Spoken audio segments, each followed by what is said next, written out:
Thank you very much. Good afternoon. Good afternoon, dear colleagues, friends. We have been meeting regularly at the end of each year. This year, quite recently, I've delivered my address to the Parliament, and I do not know what else I can say except what has already been said there, because all the key points were formulated there, but still, I believe there must be some questions which need additional clarification by us. When I say by us, I'm speaking about me and my colleagues in the administration and in the government of the Russian Federation. So I believe that we could skip the long monologues and begin with the questions, not to lose our time. You're welcome.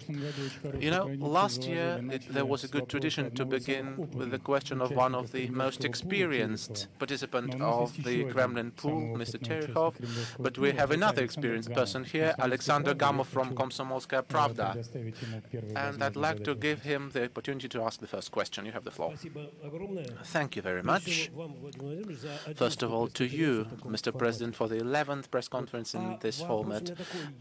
My question is as follows. Before I was going here, I read the transcript of the last year's conference, and there we discussed the difficult situation in the economy of Russia. And when Vyacheslav Terekhov and other guys asked you how long we will be finding the solution to this difficult situation, you said that in the worst scenario, we will need about 2 years for that. These were your words, if you remember them. And now I have analyzed it. That meant the end of 2016, beginning of 2017. Could you tell me, at the moment, does your mood about this, your mood about this changed? Because there is a very difficult situation in the country, which you know better than us. And what are your further forecasts? Well, I forgot to introduce myself, Alexander Gamov, the Komsomolskaya Pravda radio site and newspaper. Thank you.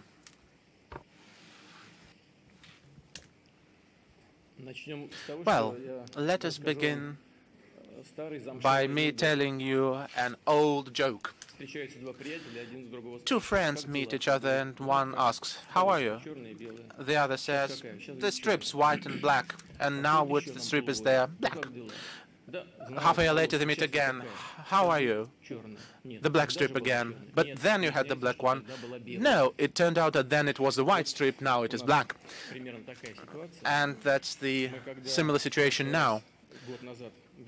When last year we spoke about our plans and how we are going to move forward to overcome this crisis, what were the prospects, etc., we, having known about huge dependence of our economy on the foreign economic factors, mainly on the prices on the traditional export goods, oil and gas, and their chemical goods and fertilizers, also goods which are produced from oil and gas. And we were driven by the idea that the average oil price for the Brent would be $100 per barrel. That was the situation for the beginning of 2014, and guided by this figure we counted the macroeconomic parameters, expenditures, incomes, support of the social sphere, support of economy, etc., and the Ministry of Economic Development was basing on these parameters in developing its development plans. At the end of this year, we had to recalculate. Even last year we had to recalculate because the price has fallen twofold. It used to be $100 per barrel, it became $50 per barrel. we have counted the next year's budget guided by this figure, which is a very optimistic one today, $50 per barrel, because currently the oil price is $38 per barrel. Thus, we'll have to make some more adjustments as well. But still, I'd like to use your question to show from where we moved and where we came. Yes, after this downfall of prices on our main energy resources, all our parameters shifted. What are they now? The GDP has fallen by 3.7%. As of the 7th of December, the inflation was 12.3%. I believe it's very important because there will be other questions about the prospects of our development, with the current situation in the Russian economy, etc. And in order to understand all that, we must know these figures and base our discussions on them. The real income of population have decreased. The investment into the main capital for the 10 previous months have decreased by 5.7%, sorry. But at the same time, which we have mentioned, the data, the statistics show that the Russian economy has passed the crisis on the whole. Well, the peak of the crisis, not the crisis as such, but the peak of it. Since the second quarter of this year, we see the signs of stabilization of business activity. Why can we make draw such conclusion? The growth of the GDP in September and November, the growth of it was 0.3, 0.1%, as compared with the previous months. And since May, the reduction of production of industrial goods has stopped, and we've seen the growth in the industrial production, 0.2, 0.1%. By the way, the Far East, we have seen the 3.1 growth in the Far East. We see positive dynamics in the agriculture with a growth of no less than 3%, which shows that we are doing everything correctly and timely in supporting our agriculture. And the grain harvest for the second year running has been more than 100 million tons. That is 103.4 million tons. That is a good parameter, and I'd like to use this occasion to thank our agricultural farmers for their work. The labor market is sustainable as well. The unemployment level fluctuates between at the figure of about 5.6%. If we remember 2008, we see that this is the positive result of the government's work. There is also the trade balance surplus. Our turnover figures have fallen, but the trade balance surplus remains. It is $126.3 billion, which is a serious figure. The international reserves are $364.4 billion. They have decreased a little bit, but it is still a sum. The foreign debt of the Russian Federation has decreased by 13%, and the outflow of capital was reduced. Moreover, in the third quarter of this year, we have received the net inflow of capital. As far as the debt burden reduction is concerned, it is very important, and we've seen a lot of positive indicators there. That is the other side of the medal of sanctions. Of course, it would be great if we had some opportunities to go into the foreign refinancing markets, which would help our economy. But on the other hand, over-loaning is a bad sign as well. So despite all the limitations, we have fully used and fulfilled our obligations before our partners, including our obligations to the international loan organizations. We pay all our debts in time and in full. And the total cumulative debt, that's not the public debt, that's the total debt. I mean the debt of our financial institutions and the real economy sector enterprises has gone down, which is positive. And as I said, the net inflow of capital is there, which is again a positive indicator. I'm confident, and the experts say this, that this shows that investors do understand the reality of our economy and begin to show interest to working here. Despite the difficult situation, the fuel and energy complex is developing. The extraction of oil, coal, power, electric power has increased. We will put in operation more than 4.6 gigawatts of the generating capacities. That is more than last. That is not quite more than last year, but it is a good parameter. And in the forthcoming years, such growth rates will be maintained, which is very important too, because that testifies about the growing opportunities of the economy. The infrastructure is being developed actively. All the seaport infrastructure of Russia has received the increase in capacity in 19.5 billion tons. By the way, I'd like to draw your attention to the fact that in January to September, the amount of the loading of cargoes in the ports has grown by 3%. The budget income from our export goods have decreased because of the cost, but as we see that the turnover in ports is growing, in ports, that means that the physical volume has not decreased, but has grown, which is a really positive trend. We continue to develop our airport system. For the last 9 years, the airport served more than 126 million passengers, which is 2.5% more than last year. The domestic flights volume has grown by more than 16%. And despite the difficult financial and economic situation, we still continue to perform responsible policy in state finance.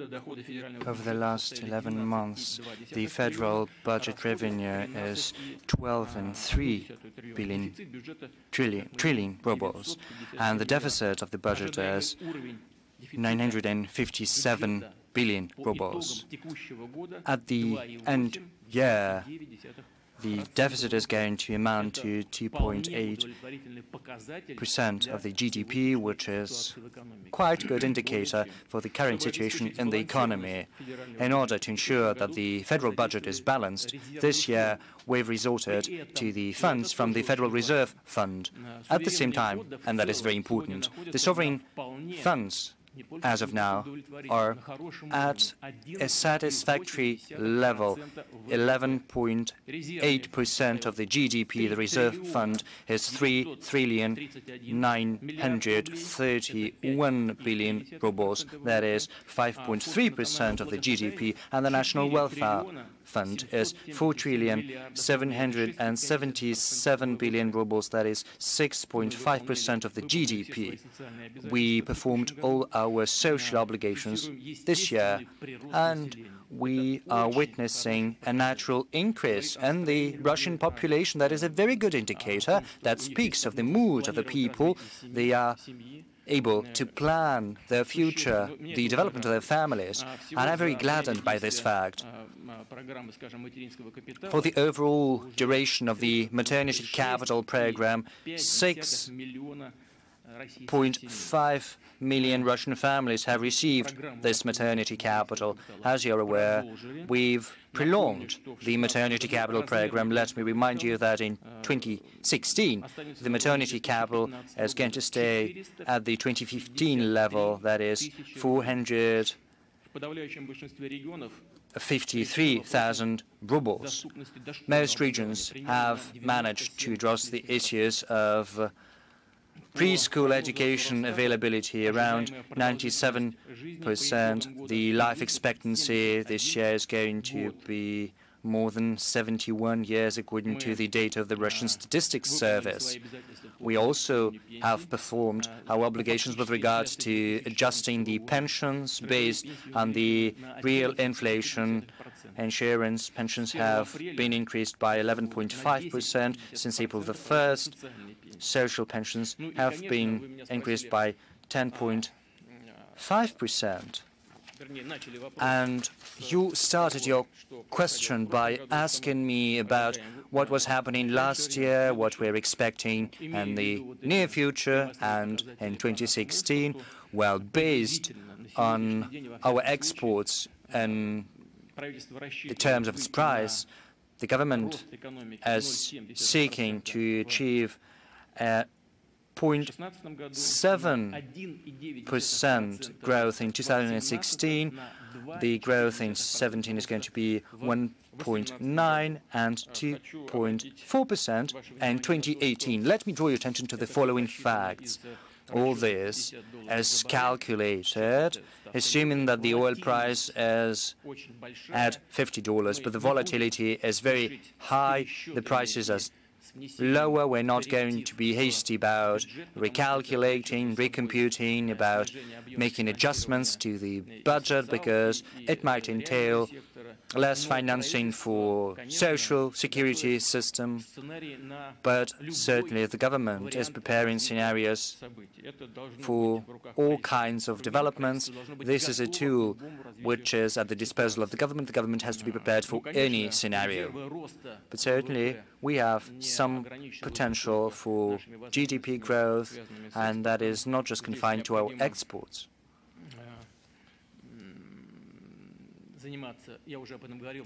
I already said that in my federal address. I was speaking about import substitution. This is not a magic wand, but that means that our agriculture, our industry have to be refurbished, modernized, technically as well, and this also will imply a greater labor productivity. We will certainly have to continue our work in cutting the red tape and making our economic management more efficient. Better conditions will have to be created for business activities. Entrepreneurs will have to be supported in addressing those challenges that are facing them. That is the track which we're going to pursue. That is what we're going to concentrate our attention on. That has helped me, and that has allowed me to use the materials I have. We are going to get questions from the Kremlin pool. RIA Novosti, please.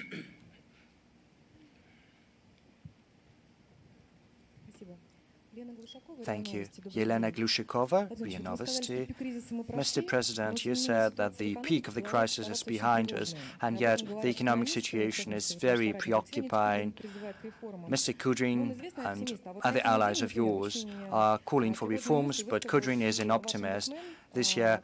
This week, your ombudsman, Boris Titov, United Commissioner for the Rights of Entrepreneurs, said that the key rate of the central bank is too high, and that's why entrepreneurs can neither take loans abroad nor here, because the key rate in Russia is too much. If the situation persists, we're going to turn into a new Venezuela, where the currency rates are absolutely different in the black market and in the official market. Do you share these concerns? Do you support the policy the central bank is pursuing? Do you think we need a lower key rate?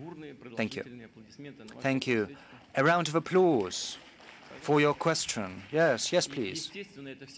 Naturally, that is a concern to everyone, and certainly everyone wants the key rate, the refinancing rate of the central bank to be lowered, because that is what the commercial banks are looking to when they give loans to the participants of the economic activity. But that is not the only factor which affects the interest rates in the commercial sector, albeit an important one.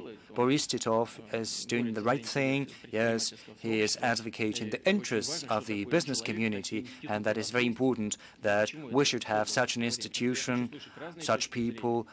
Back then I established this institution because I wanted to listen to different kinds of opinions, because I didn't want to be lost in the sea of daily affairs and not lose sight of important things.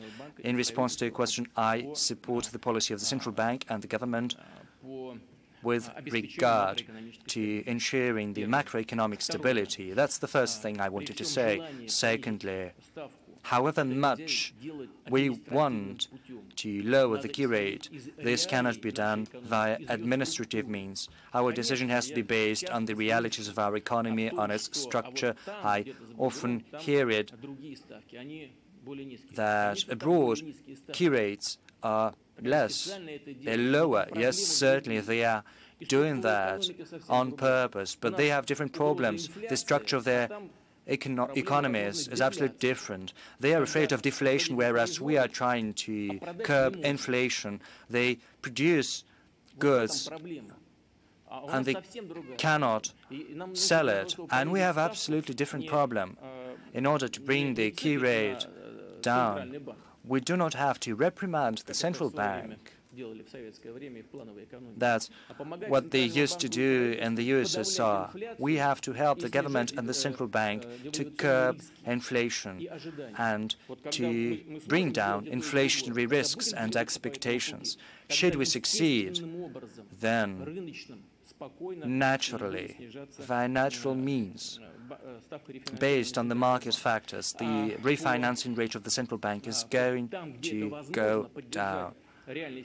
Wherever possible to support the real sector of the economy, the central bank is doing that, but we cannot push the central bank towards even more drastic steps.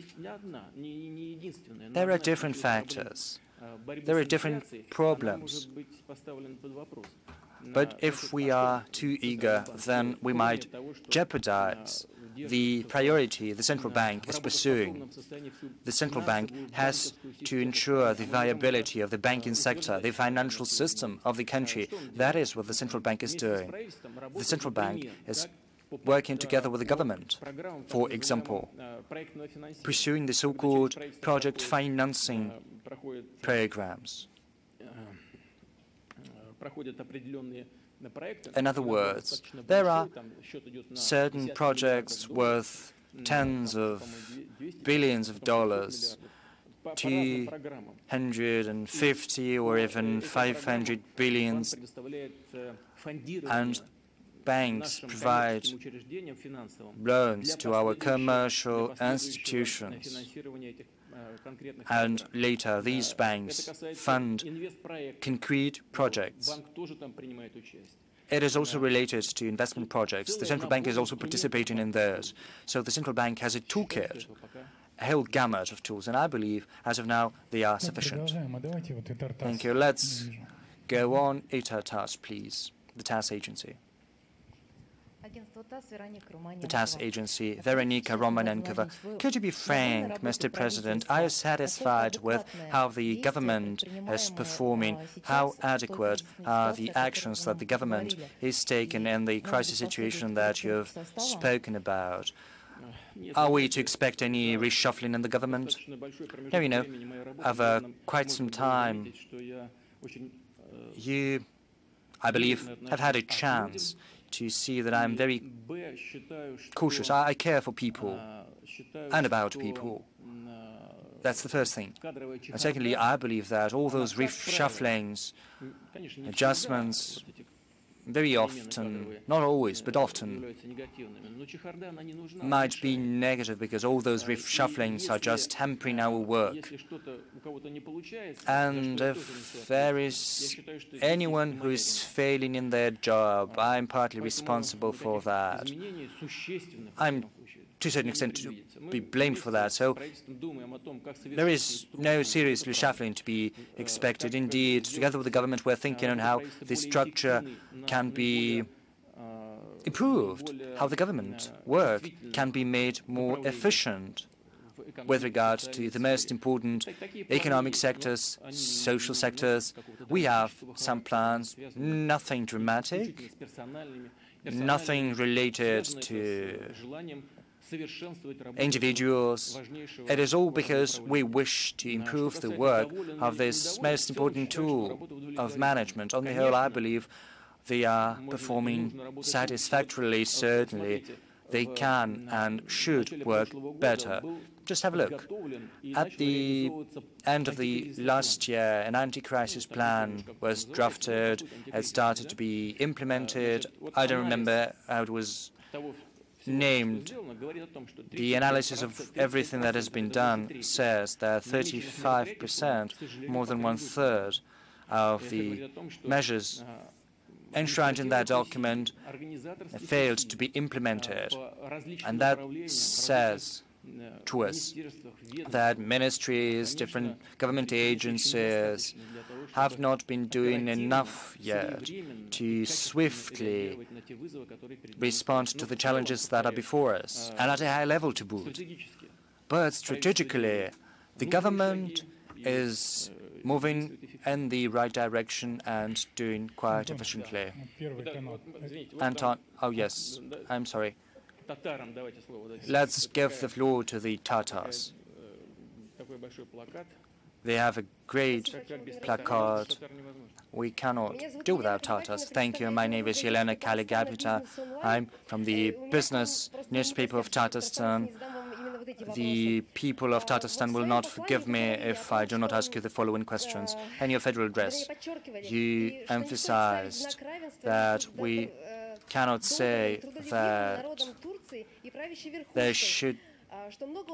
that the leadership of Turkey and the good people of Turkey are not tantamount to each other. Over the last years, we've managed to foster solid cultural and economic ties with Turkey. What are we to do now? Do we have to sever the ties to the Turk world? Because that's the analysis of the recent cable telegram of Medinsky. What are we to do about Turkish investors who invested heavily into Tatarstan? That's the first question I wanted to ask you. And the second question is as follows. Starting January the 1st, 2016, Rustam Minnihanov, president of Tatarstan, will have to cease to be called president according to the federal law. That might deal a blow to the national sentiment of all Tatars all across the world. And you personally, let me remind you, have always said that that is an internal affair of the Republic, namely how to call the head of the Republic. So is the Federal Center going to insist that the title be renamed? Thank you. And here also I've seen the plate named Turkey, so let's please go on in order to answer both questions at a time. Please, the floor is yours. Well, all of you can ask questions, so we'll try to answer all of them. And the dog agency, I have a similar question, and I wanted to start it with the fact that in your federal address, you said that do not equal the Turkish people to the part of the Turkish elite, which is directly responsible for the deaths of our military in Syria. However, at the grassroots level, there's a different impression. There are lots of claims from students to the Turkish embassy in Moscow because they were retired and laid off by businessmen who threatened them with being deported. How are we to fight that? The second question is about Syria and the position regarding the fate of the Syrian president. It is well known Russia insists that it is up to the Syrian people to decide, whereas the United States and its allies believe that he has no political future. Have you discussed this question with John Kerry when he visited you in Moscow, and will this question be raised in New York? And then your question, please. Fuat Safarov, Turkish information agency Cihan. The destruction of relations between Russia and Turkey is so swift, and it will not benefit any of the countries. It will be of huge damage for both countries. What is your position? Is there any third stakeholder in this scenario? And the second question, the Islamic anti-ISIL association has been established recently, but there is a NATO coalition, there is a Russian coalition, so there's going to be 3 coalitions against ISIL. Is it that difficult to destroy this evil? Maybe there are some other plans behind that. Maybe there is a hidden agenda, and maybe it's not the ISIL that is the problem. Well,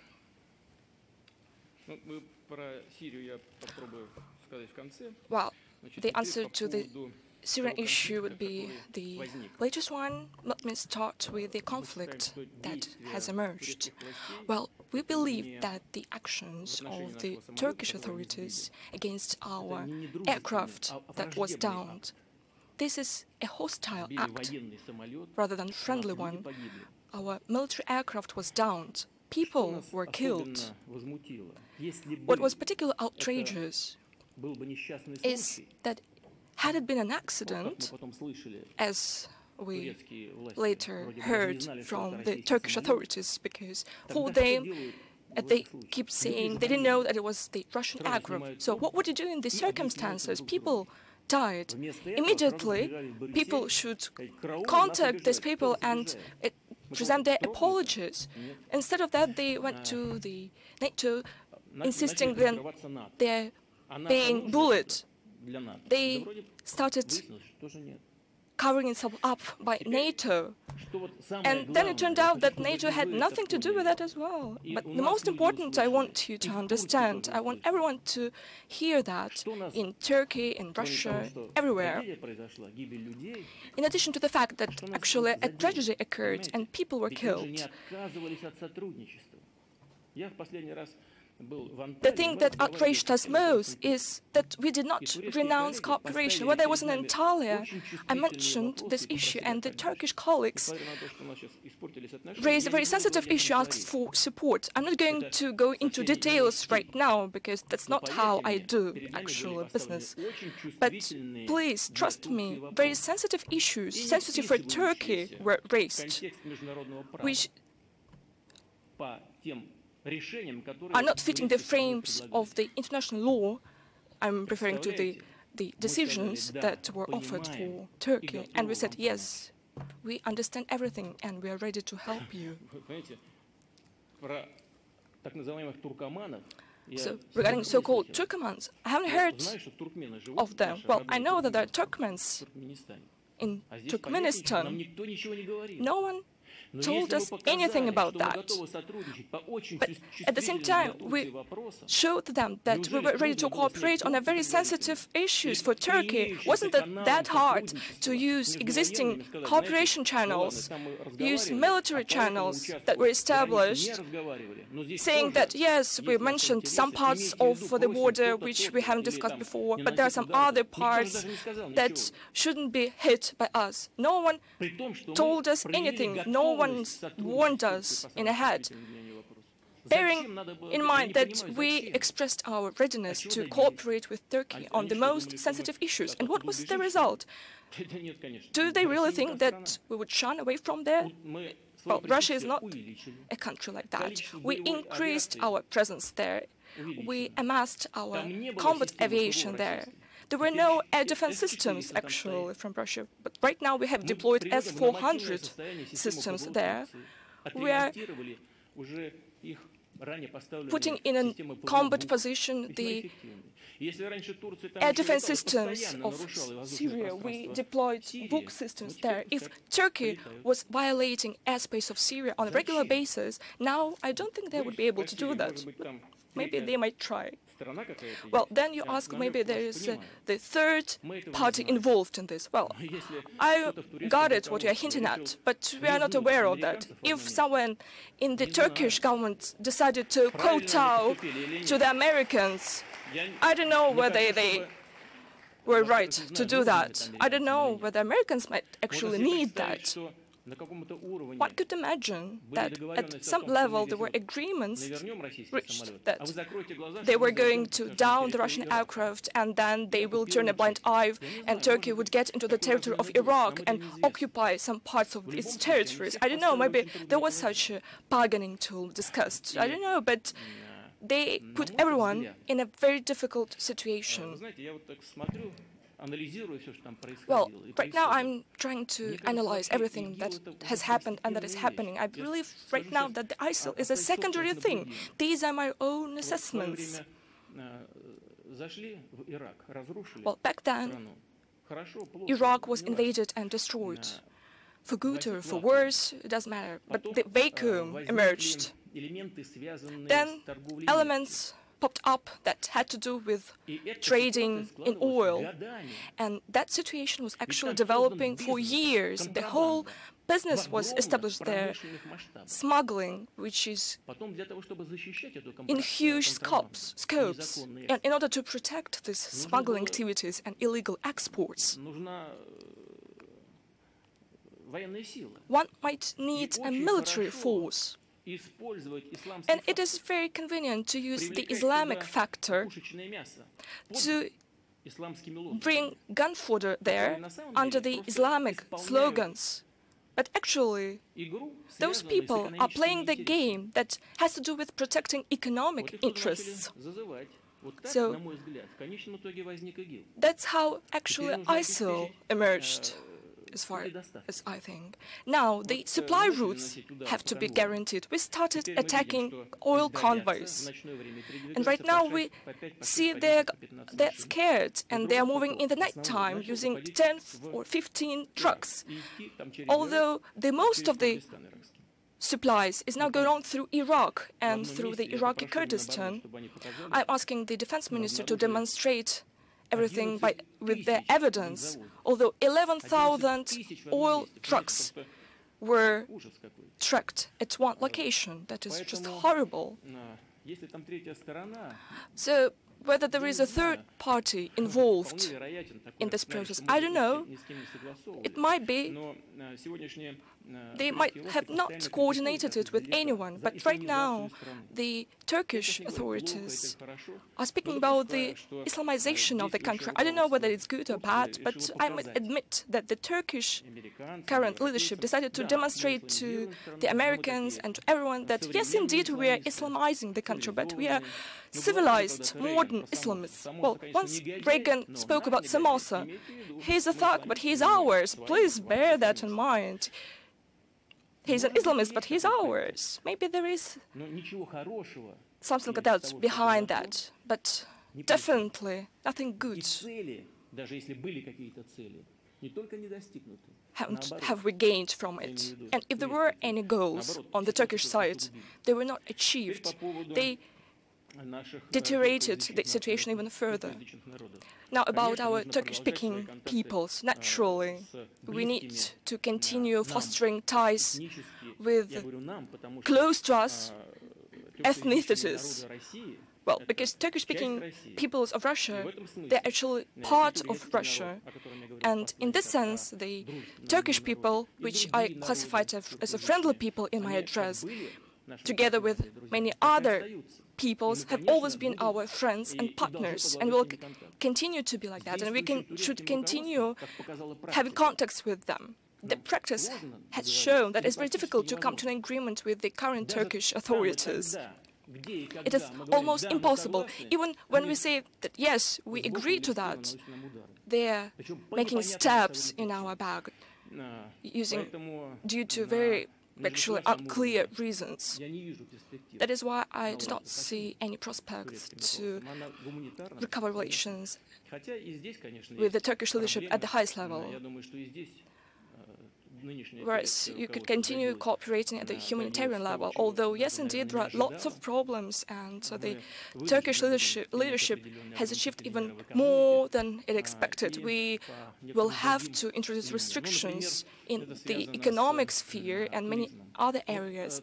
For example, it has to do with tourism. This crippling Islamization, which would raise hair on the head of the Ataturk, it is having a negative impact on us. Well, in Turkey, there are fighters who originate from the North Caucasus.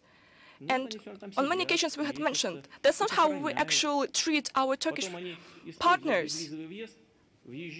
Nevertheless, our fighters are still there, they have some rest there, and then they use their passport to get into our country, and then we have to chase them in our mountainous regions and everywhere as terrorists. That is why we would have to introduce restrictions and some other steps that would ensure and guarantee our national security. Now, about the president of Tatarstan. Well, as we say in our country, you can name him any way you want. The most important thing is not to put him in danger or in some uncomfortable position. The same holds true of the president of Tatarstan. I don't think it would be that sensitive of an issue that would affect and get it to his personal feelings. I know that the peoples of the Caucasus are very sensitive about their pride. Even Chechnya said no. Still, there should be one president in a country, in our country. But back then, there was the choice of the Chechen people, and we would respect the position of the peoples of Tatarstan. So it is up to you to decide. The first channel, Anton Vernitsky, maybe we might give the floor to him as well. Anton Vernitsky, oh, my pardon, I forgot to answer your question. I put it down, and the fate of the Syrian president, I've mentioned it on many occasions. Let me reiterate once again. Never will we agree to any external forces anywhere to impose on who is to govern a country, any country. It goes beyond any common sense and the norms of international law. Naturally, we discussed this issue with the Secretary of State, Mr. Kerry. Our position remains unchanged. We believe that it is only up to the Syrian people to decide who they are to be governed by, and they should define the standards and rules of this process. An important thing to say is that we support the initiative of the United States, including the proposal regarding the development of draft resolution of the UN Security Council. And this resolution was conveyed to us by Secretary of State, Mr. Kerry. I believe we could support that, and I believe it would be satisfactory for the Syrian authorities as well. They might dislike something about the attempt to solve the conflict that has been going on for a long time, a legal conflict. A compromise is always possible, but there should be compromises on both sides. But we believe that in general these proposals are acceptable, although there is still work to be done. But let me repeat, this is the initiative proposed by the US, by President Obama, and it shows that both the US and Europe are greatly interested in what's going on in the Middle East, in Yemen, in Syria, in Iraq, and we will support the resolution of this crisis, and we will seek the solution that would be acceptable for both sides, no matter how complicated the situation might look. That is the way how we should do this. Our joint work to prepare a constitution, a mechanism, a control mechanism should be set up for future elections that are possible in the future. There should be a transparent mechanism who everyone will have trust in, and based on this democratic procedure, Syria will have to determine on its own which governance is the best for the country and who should govern the country. To follow up on Syria, Mr. Putin, is there a clear plan on Syria? Do we have a clear plan on Syria, or are we acting? So you see that Turkey has shot down our Russian aircraft, and we have increased our presence in Syria. So what would be the final point of our military operation in the Syrian airspace? And do you believe that it is possible to bring the Syrian conflict into the political field? Is it possible? I've been just trying to give an answer to that question. We believe that A, it is possible. B, we think that there is no other way to resolve this situation. This will have to be done sooner or later, and it's better to do it earlier. Sooner than later, there will be less victims and costs, there will be less threats, including for Europe, for the US. Because, 14 people were killed in the US. ISIL has managed to reach the US, and the US authorities have recognized that it was a terrorist act. So ISIL is posing a threat to everyone. So the sooner we do this, the sooner we settle the conflict, the better. Let me repeat, there is no way to solve this issue except for the political one. Do we have a plan? Yes, we do have a plan. I've just laid it out. And in principle, this plan matches in its key ideas the US proposed vision. Joint work on constitution, creating control instruments for future early elections, the elections themselves, and recognition of the results of those elections based on this political process. It is a complicated thing to do. There are mutual complaints. Someone likes one group, others like the other group. Some want to work with the Syrian government, others reject to cooperate with them. But all the opposing sides should move forward towards each other. And what about the military operation? We said long ago that we'll be launching our airstrikes and we'll be supporting the offensive movement of the Syrian army.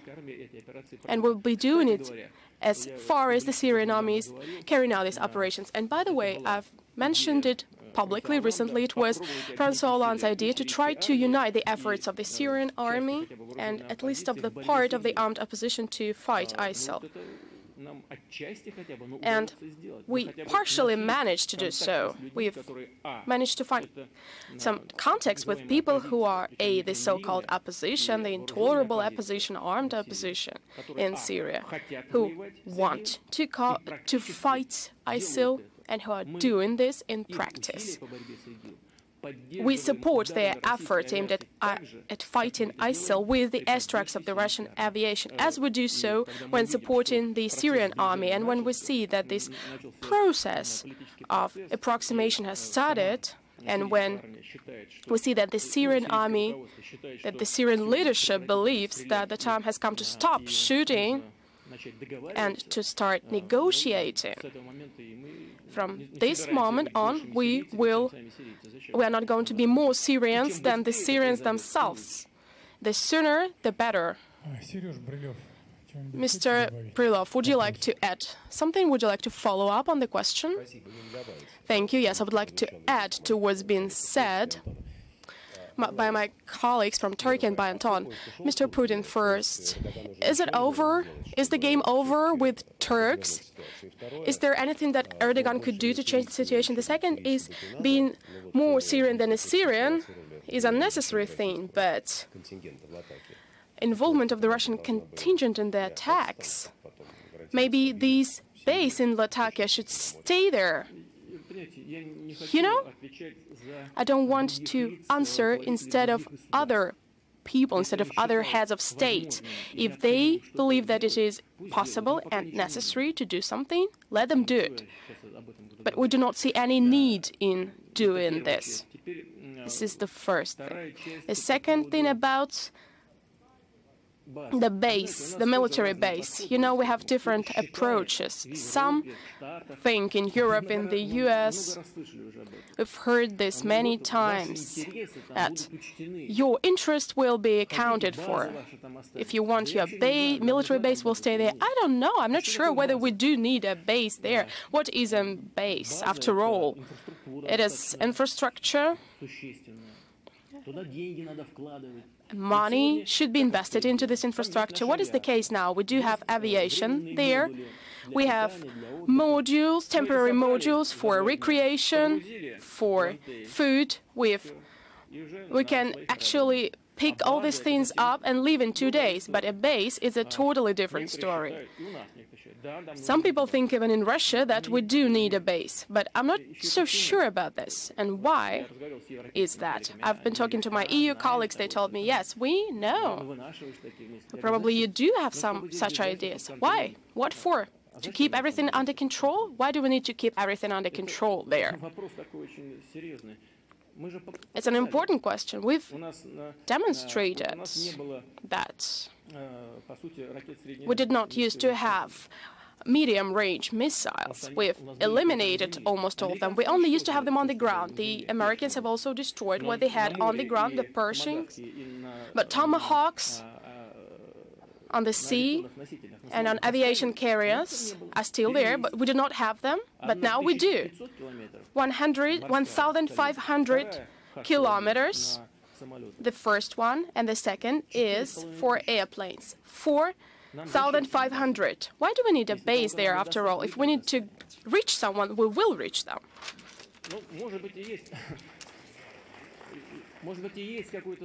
Maybe it makes some sense, but we need to think carefully. Maybe we need some temporary basing facility there, but we do not want to go too deep into this situation. I think there is no special need for this. Colleagues, let's respect each other and ask only one question at a time, so that everyone could have an opportunity to ask a question. I'm sorry. I would like to ask Ukraine, our sister republic. I keep repeating it all the time. Thank you very much for the opportunity to ask you a question. Although we're not Turks, we are Ukrainians. Yes, I am well aware of that. Mr. Putin, regarding what's been said by you many times, that there are no Russian troops in Donbass, in the context of your statements that in Donbass there are no military personnel in Russia, I would like to send regards to you from Captain Yerofeev and from Mr. Alexander. Would you exchange them for Savchenko, Afanasyev, Kolchenko, Klycha? And this is a very extensive list. And the second question, if I may, the Minsk agreements are about to expire. Neither side is implementing them. That just to follow up on my first question. So what do we expect from you from the 1st of January 2016? Are you going to attack once again? Will you propose negotiations, or will you forget about Ukraine for some time? Regarding the exchanges, we've never said that there are no people there who are dealing with some kind of issues, including in the military field, but it does not mean that regular Russian military forces are present there. Feel the difference. The second, you've mentioned 2 or 3 people, or 2 people, who you propose to exchange. Then you've started a long list of people who you want to exchange them for. First of all, there should be an equal exchange. And second is that together with our colleagues, we should negotiate it and discuss it in a calm manner and continue doing what we've always been insisting upon and what is being proposed by the President of Ukraine. We need to liberate people who are being captured by both sides. And first of all, it has to do with people from Donbass, southeast of Ukraine, and Ukrainian military who are in these territories. But this should be an equal exchange. What am I talking about? It is an open secret that Ukrainian authorities believe that those who have been detained and who are in Donbass, they consider them people subject to exchange, but those who are kept in prisons in Ukraine, in Kiev, are considered criminals. And they are beyond this exchange. This is what people in Donbass disagree with. There should be an honest approach. We need to change all for all, as Petro Poroshenko proposed. We should exchange all for all, without any choices. But this is the approach that we do support. We have a lot of differences with the Ukrainian authorities, but we have a common position in this regard. Now, as for the January the 1st, on the 1st of January, unfortunately for us, we see that we focus that our economic relations will deteriorate because we have to make the decision that we will not work with Ukraine from the 1st of January as with a member of the free trade area of the CIS. And the EU heads offered me, they asked me not to expel Ukraine from the free trade area and not to deprive it of the trade preferences, hoping that in the trilateral format of Russia, EU and Ukraine will negotiate during a year and will make some amendments in various forms. If we are not going to change the very agreement itself between Russia and Ukraine on accession to the association with the EU, we will at least be able to make some adjustments with the help of additional protocols that will alleviate our concerns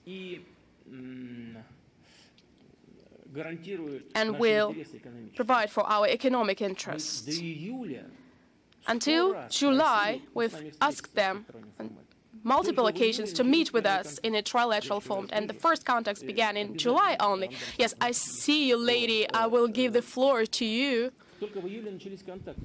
Our contacts began in July, but they brought no result. We've just met in Paris. We've met Chancellor Merkel. We've met the head of the European Commission. They've sent us a paper. Availing myself of this opportunity, let me say a few words. What are we talking about? We've tried to preserve our relations, our economic relations with Ukraine, but Ukraine is a member of the free trade area. There are some mutual preferences. There are zero tariffs. Ukraine has used in its economic relations with Russia and other CIS countries technical standards, customs regulations and rules that we've inherited from the past and that we keep changing together. Ukraine unilaterally is pulling out of this regime and is joining all the European rules. For example, it is lined out that all goods in the Ukrainian markets must comply with the technical standards and the new regulations of the EU.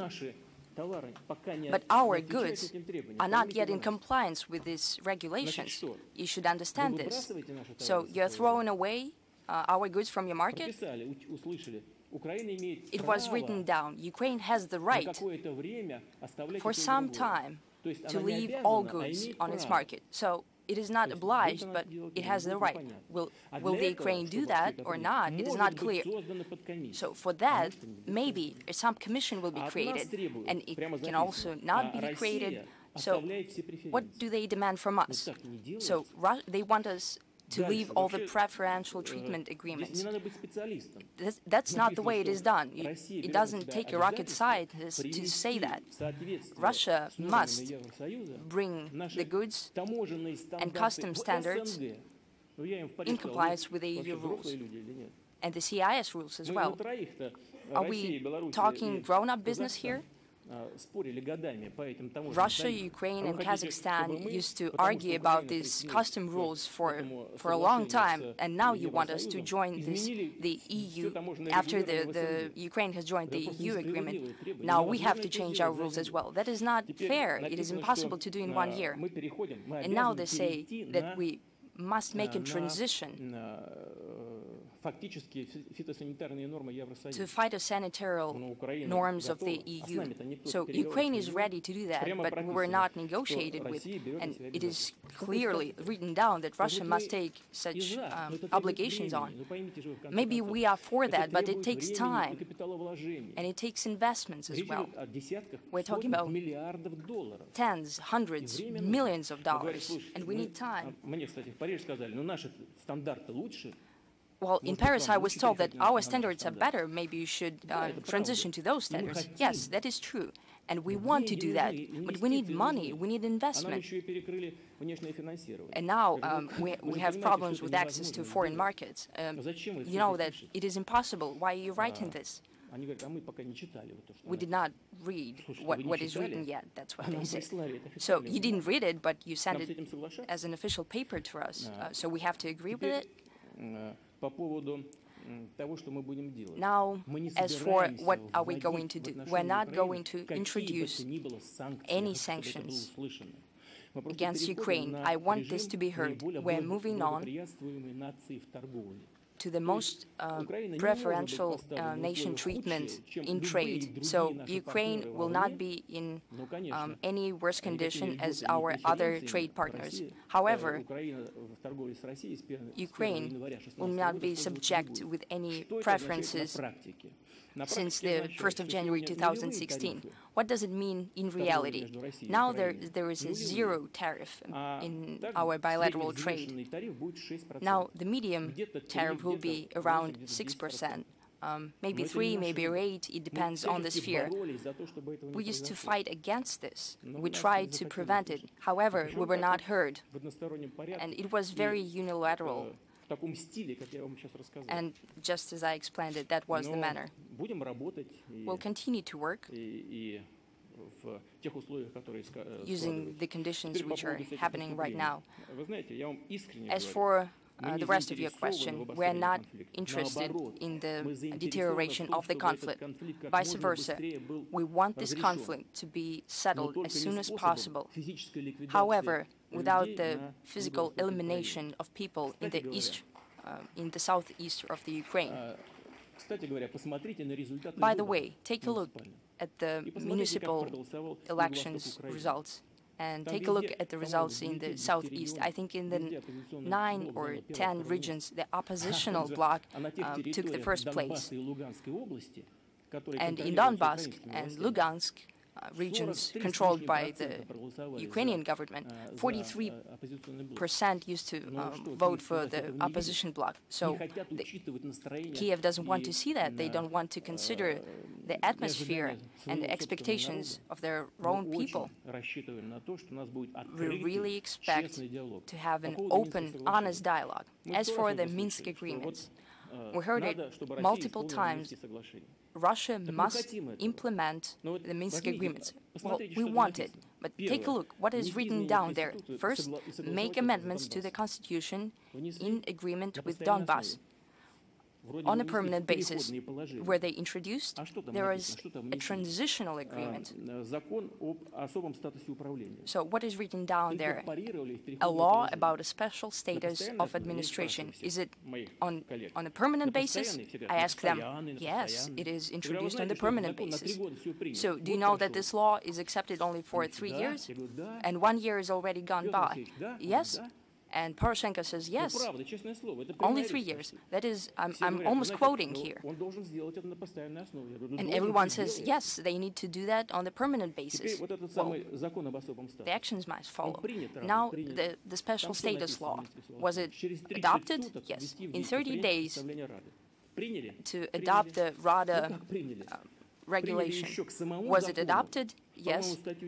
But now, there is one more article, Article number 10, which stipulates that this law will be implemented only after the election. So the actions are proposed once again. And they say, is it adopted? Yes, we adopted it. But that is basically the manipulation. If you want to really solve the problem, let's stop doing this. Let us work together. We're eager to sit down, to give argumentation, to find a compromise. We're ready to do that, and we want that. So now we need our partners in Kiev to do the same. And now, Interfax Agency, please. Hello, thank you. Mr. Putin,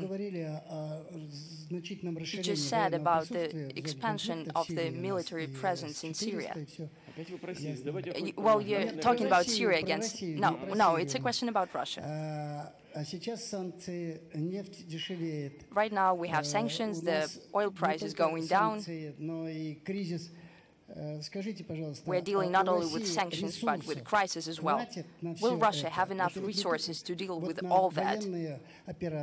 I mean military operations, increasing the military presence there, survival, and other problems. We have enough of them.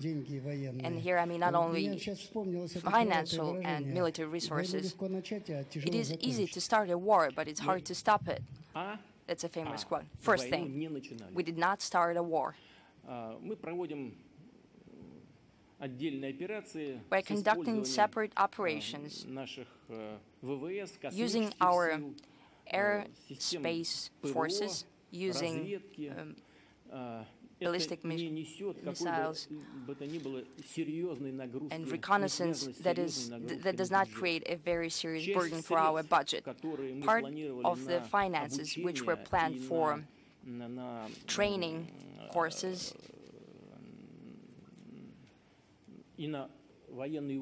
and for military exercises.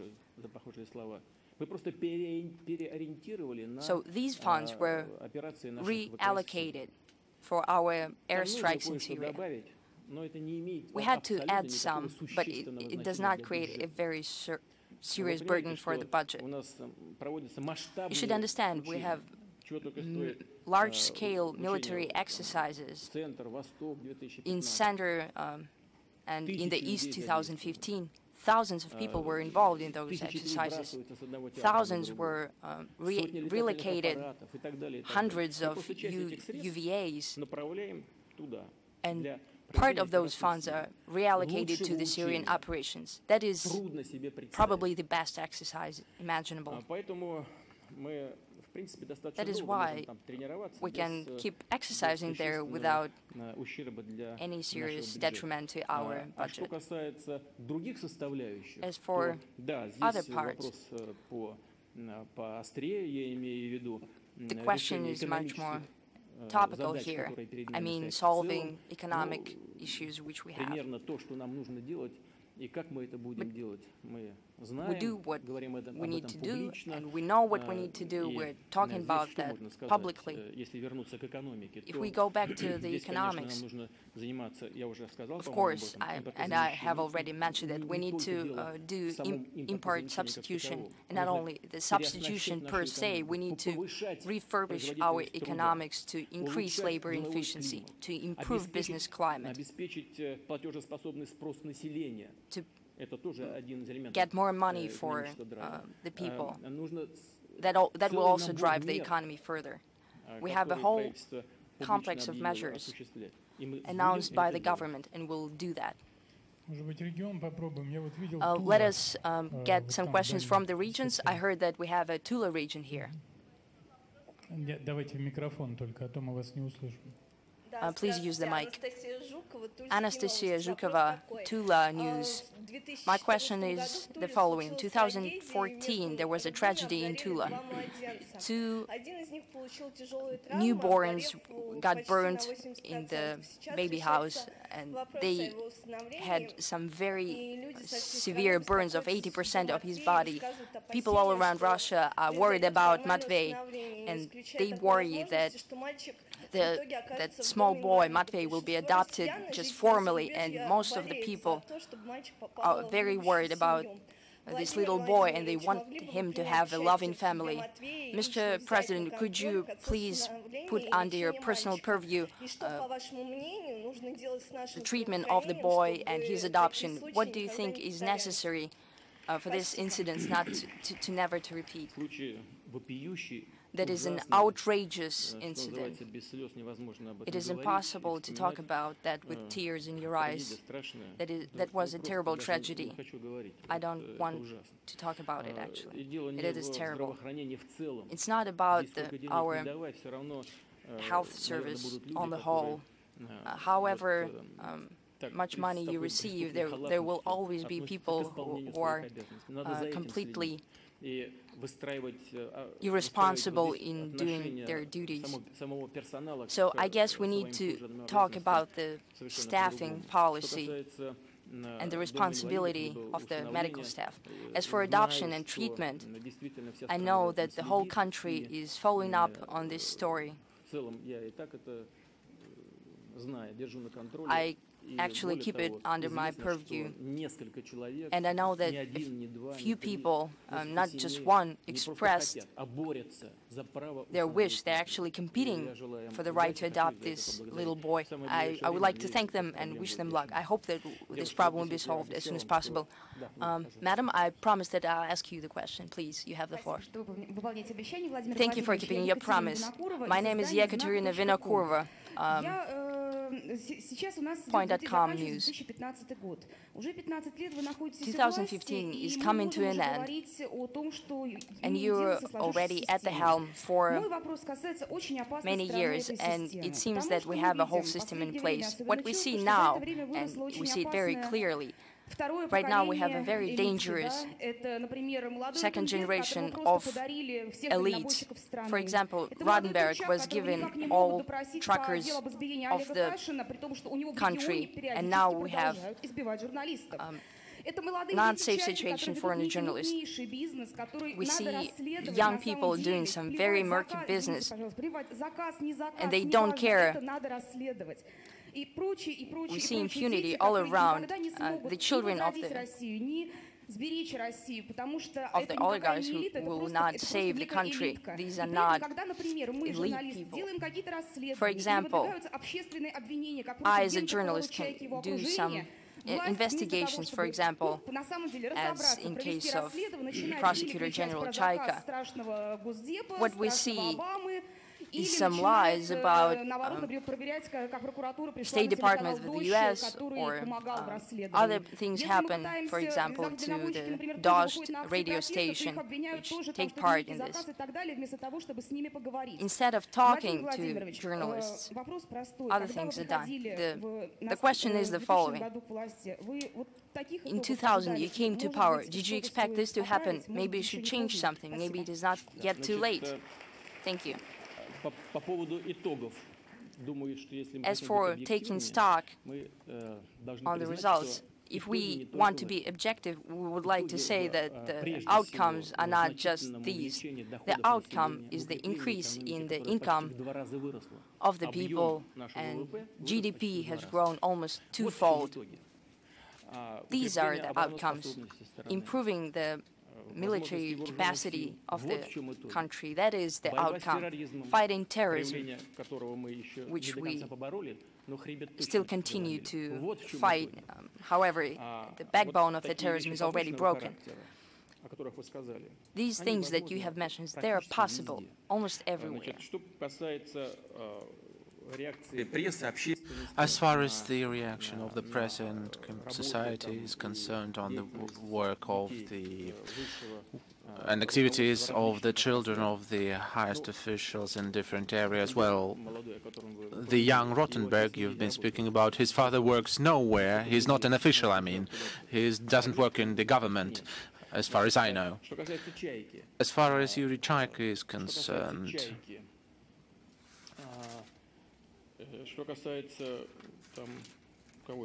and who else? Well, doesn't matter. Turchak, Mr. Turchak, and the others. I know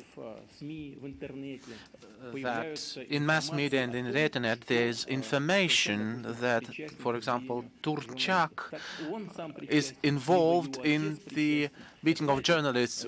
Whether he or his father is involved, it's quite unclear. There has been a famous joke in the Soviet Union when an HR man says, "We will not give new position to this one." Why? Well, 5 years ago, someone stole a coat from his wife, just in case we would not give him new position. We shouldn't treat it like this. It is good that you draw attention to these facts. That is really good, which gives us additional opportunity and even obligation to respond to that. As far as those manifestations, in particular with the children of the high-ranking officials are concerned, if we speak about the Prosecutor General, that is a very important position, and we must understand whether those children of the Prosecutor General have violated the law or not. and whether the work of the Prosecutor General has some elements linked with the conflict of interests, whether he assisted his children or not. But for that, we have the Control Directorate of the President. I just didn't want to mention that, but it doesn't mean we are not dealing with this matter. We are analyzing it. It must be analyzed. Just as all the data appearing in the internet must be analyzed and checked. Well, now, about the truck drivers. I believe there must be questions directly about this in the audience. Other questions on truck drivers in the audience? Could you just raise your hands? Yeah, the mic there. Well, maybe this question would be more fully formulated. Well, the question is not only about the truck drivers. Everyone knows about the problems of professional drivers who have been protesting for several weeks now against the new fee collection system. But you have the question about the car community as such, because the car drivers really have to give their money away. For example, when this highway from Moscow to St. Petersburg is being constructed, which is the most expensive in Europe, by the way. It costs 1,000 rubles to go along these tracks and back, which is quite expensive for our population. Now, the fees for parking. There is no acute need for that. Everyone has accepted that. But our car community, driver community, is being said that we are doing everything as in Europe. But the level of life here is lower. You've mentioned that the real income of the population have fallen down. Whether such high fees from all the categories are just or not, that's the question. Well, the fees for parking have nothing to do with that. Actually, that's quite a different matter. But apropos, as we can say, I can just mention this thing on these parkings. In all large cities, to solve the problem of too much vehicles in the center of the city is impossible without fees for parking. Of course, there must be common sense and reason there. One must not look at what to do, but how to do this. The prices and fees must be set in accordance with the realia, economic realia. But what decision was taken by the Moscow authorities? You must know about that. The Moscow authorities took decision that those parking lots and their fees were determined not by a directive of the mayor office of Moscow, but in agreement with the municipal authorities. And moreover, the MPs of the municipality have the right to take decision on this matter. They have this right at the local level, and the citizens who live in the houses next to these parkings can use those parkings for free. And I showed you that those citizens, that those Muscovites who live next to these parkings are more for than against the paid parking. Those fees for parking concern people from other regions, from the Moscow region, etc. But that doesn't mean we shouldn't think about them, of course. Of course, the fee must correspond to the average income. But, I repeat, this all is for the municipal authorities to decide. And all the fees, all the payments go 100% to the budget of the regional, of the district budgets. I repeat, that doesn't mean that we must just forget about the highest amount of those fees, but that is in the competence of the municipal and district authorities. Now, as far as other components of car business are concerned, vehicle business are concerned, well, the most important one, there has been mentioned the Rottenberg Jr. But what is the most important thing? One must look to the essence of the problem and not try to use this or that difficult situation for quasi-political purposes. One must look in the inside. And what do we see in the inside? all the collections that come from the so-called Plateau system, 100% of them goes not to someone's pocket, but 100% of them go to the road fund of the Russian Federation, to a last kopeck. And from there, all those collections, all those fees, to a kopeck, go to the regions of the Russian Federation, to the constituent entities of the Russian Federation, to build roads. I'd like you to hear that. That was the first thing. The second thing, where do those joint ventures between Rostechnologies and the private companies get money from? They get the money from the budget, directly from the budget, in the sum of about 10 billion. What for?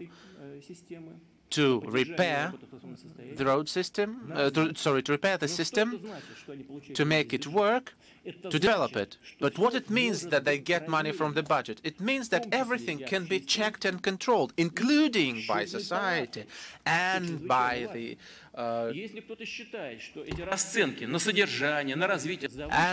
auditor's chamber. And if someone thinks that those fees are too high, calculate, count, and tell about this. And this would be correct, to count and tell the money from Plateau, so-called Plateau.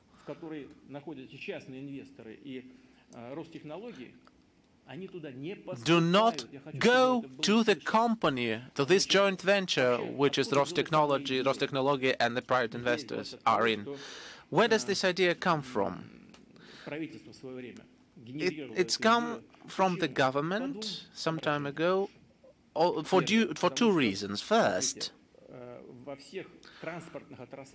in all the transport areas, I mean air transport, river transport, sea transport, railways, the participants of the economic activities pay taxes and fees for using the infrastructure, including railroads.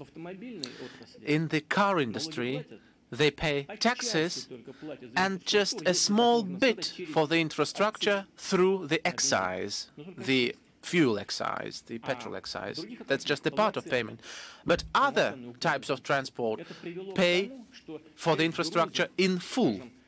That has led to the situation when the part of cargo from river and railways began to be transported via autoroutes, highways, which increased the number of trucks that in their own turn negatively influence this road infrastructure. And the transport tax is similar for the light car and for a truck.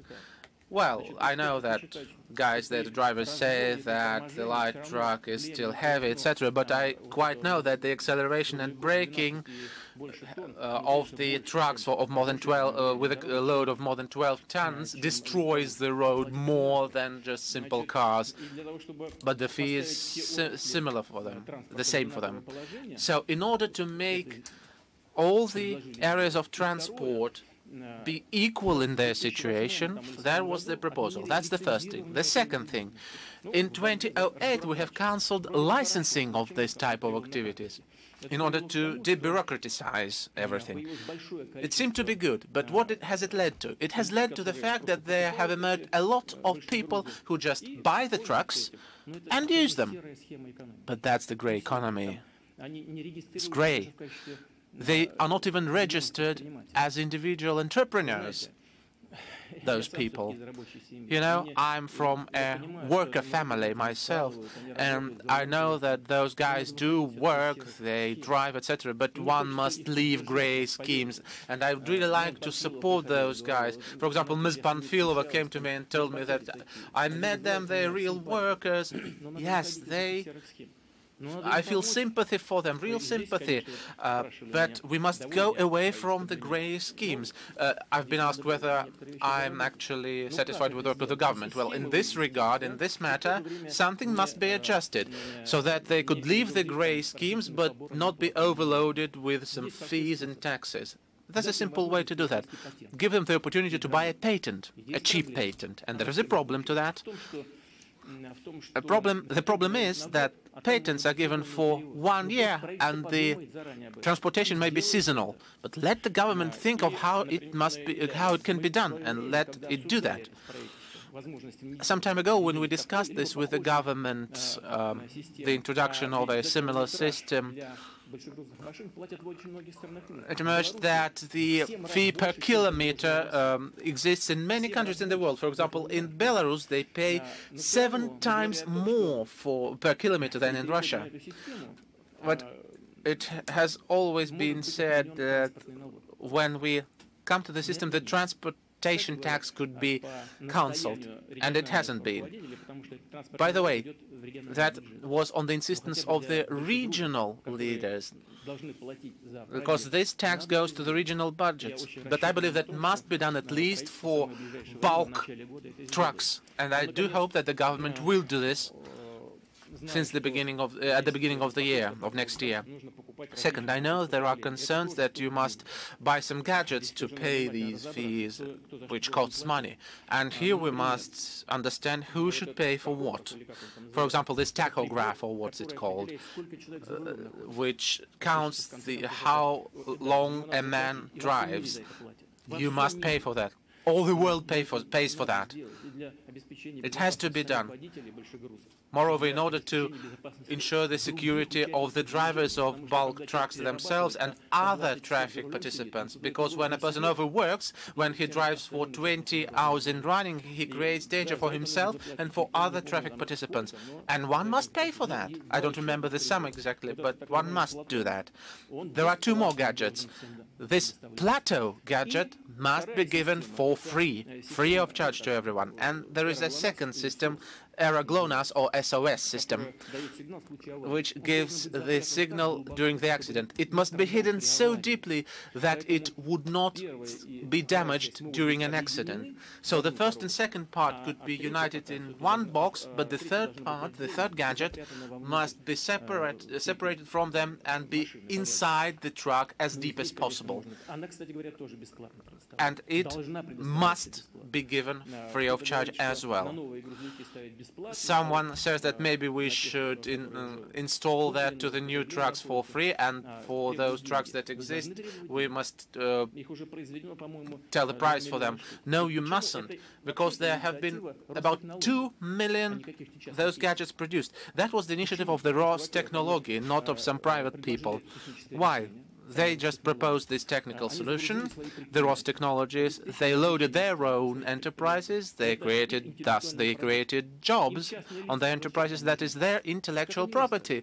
Why do they need private people? As investors, they invested 29 billion rubles into that, by the way, for the expense of the elites, whether their children cannot do or cannot do anything. They invested 29 billion rubles in Russia, not into the US, not into the Cyprus, not anywhere else. But the thing is, of course, the system must be adjusted, and this is correct. So I hope that all those systems, including the transportation tax, will be adjusted no later than in the first quarter of the next year by the government of the Russian Federation.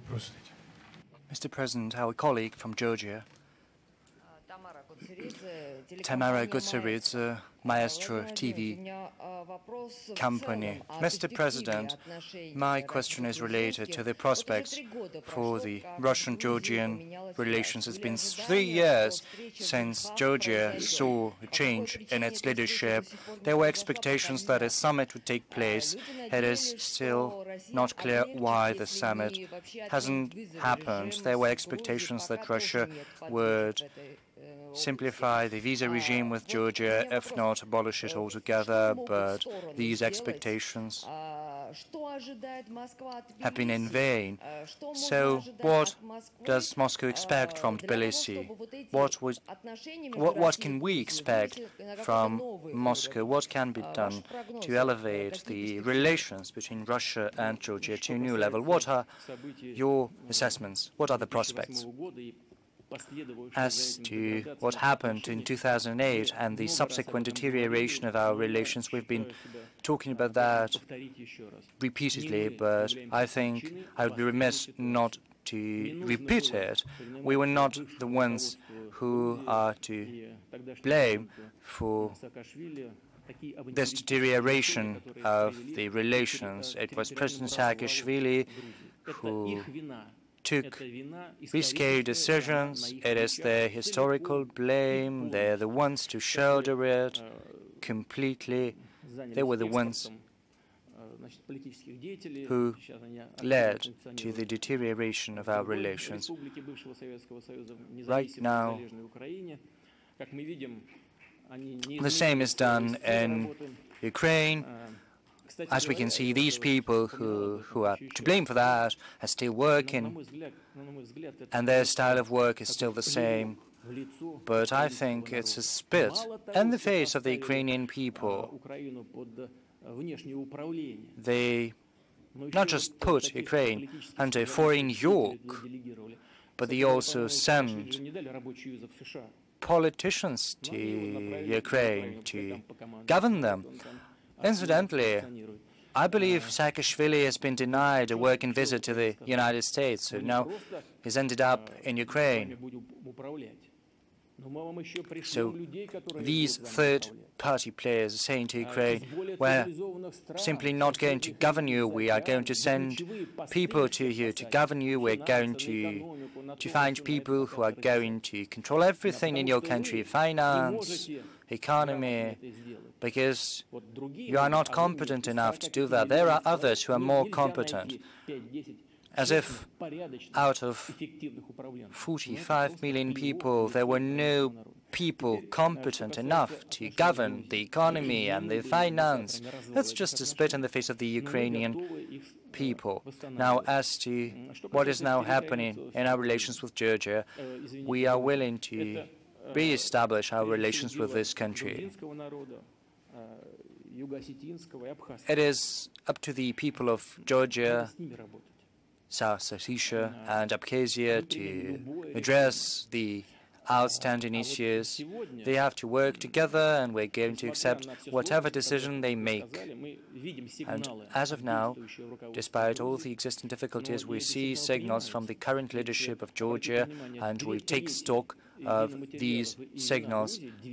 Pay attention, just 2/3 of wine, raw materials, and wine is exported not to third countries, but to Russia.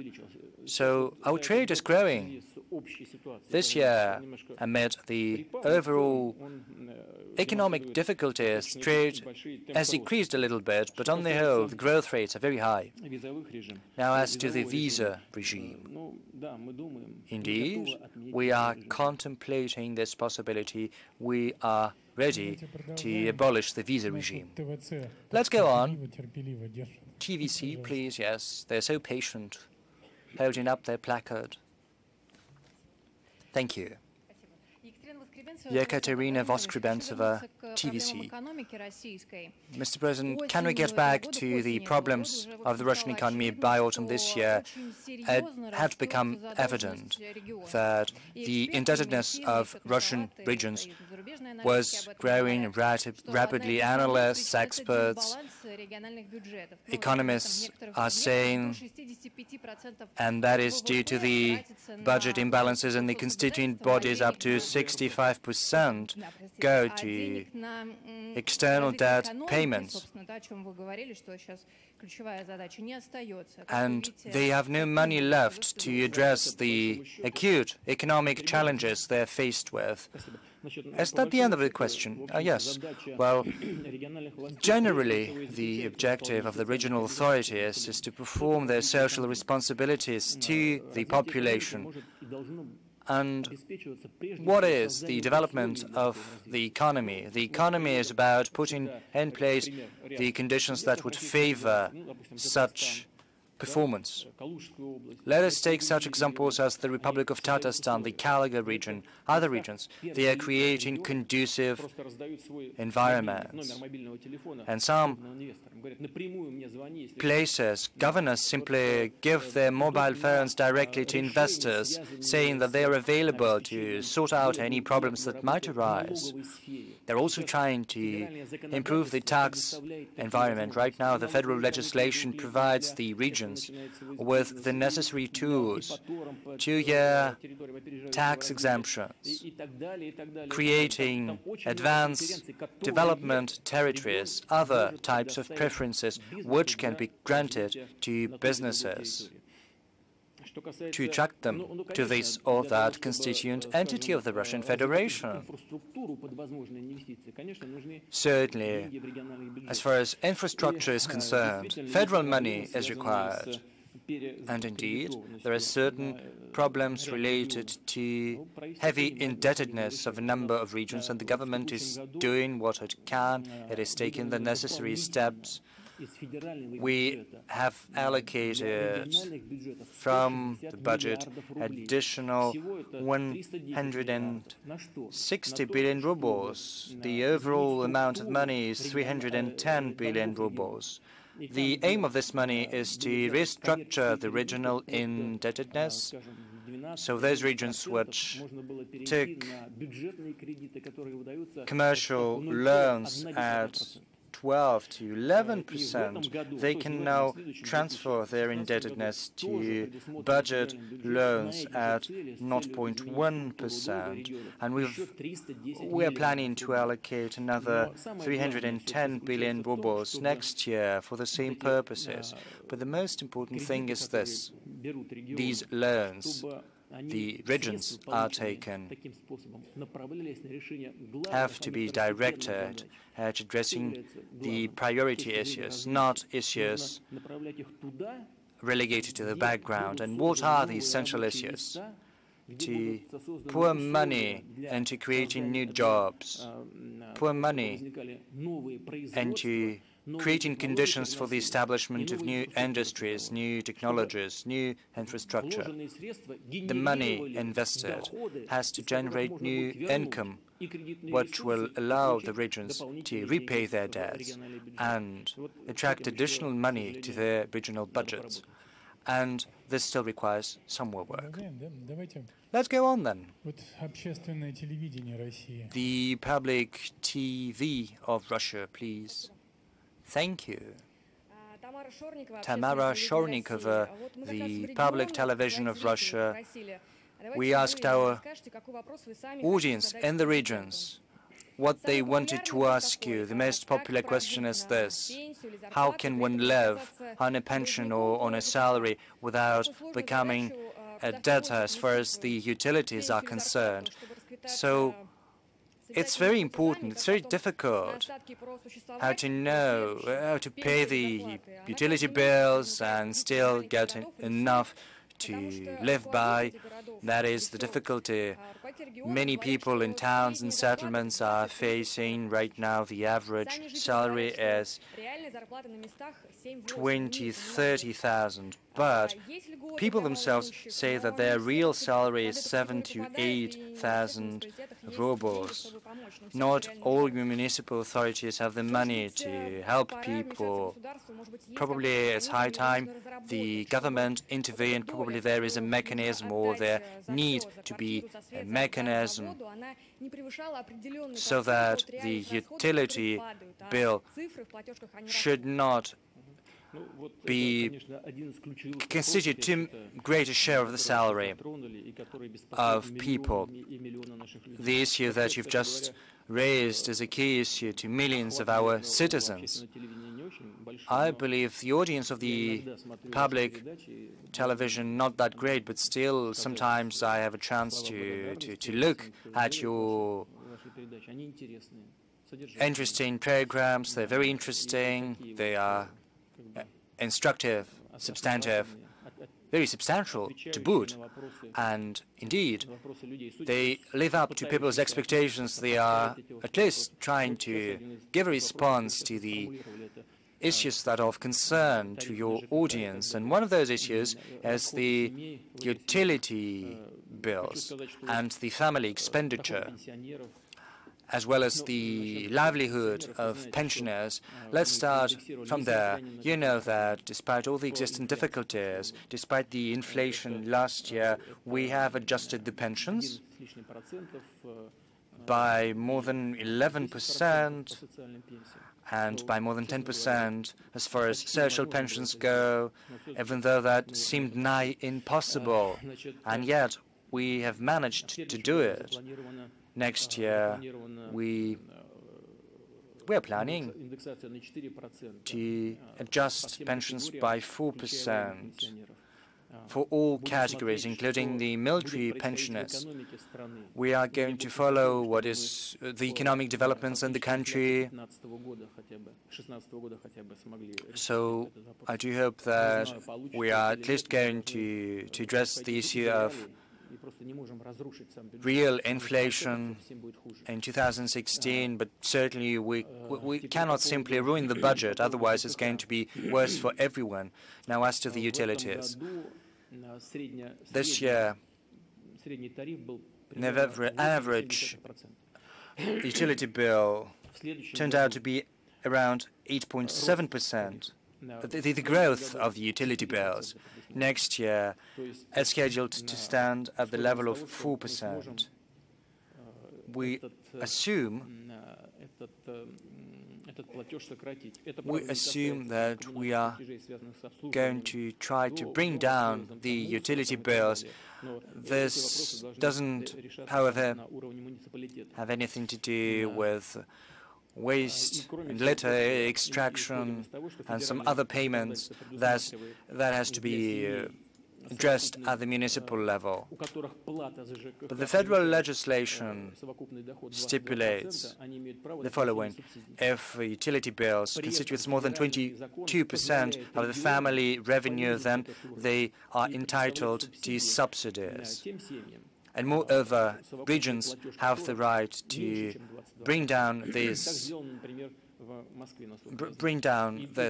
indicator to less than 22% and to provide more subsidies. That's what they did in Moscow and in a number of other regions. This issue has to be dealt with very seriously. We have to look carefully at what the management companies are doing.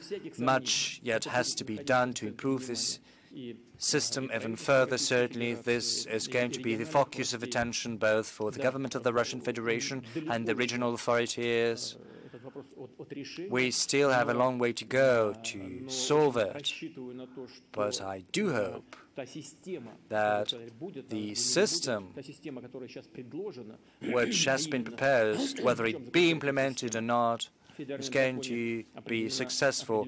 Let me elaborate a little bit on this system. The federal law stipulates that there is a methodology which allows to calculate an average growth and possible fluctuations to the upside or to the downside. This methodology has to be proposed by the Federal Anti-Monopoly Service, which is going to supervise regional authorities in this field. That is why we are going to monitor the performance of regions and the way the Federal Anti-Monopoly Service is performing and implementing its functions. So let's bring the mic to the middle.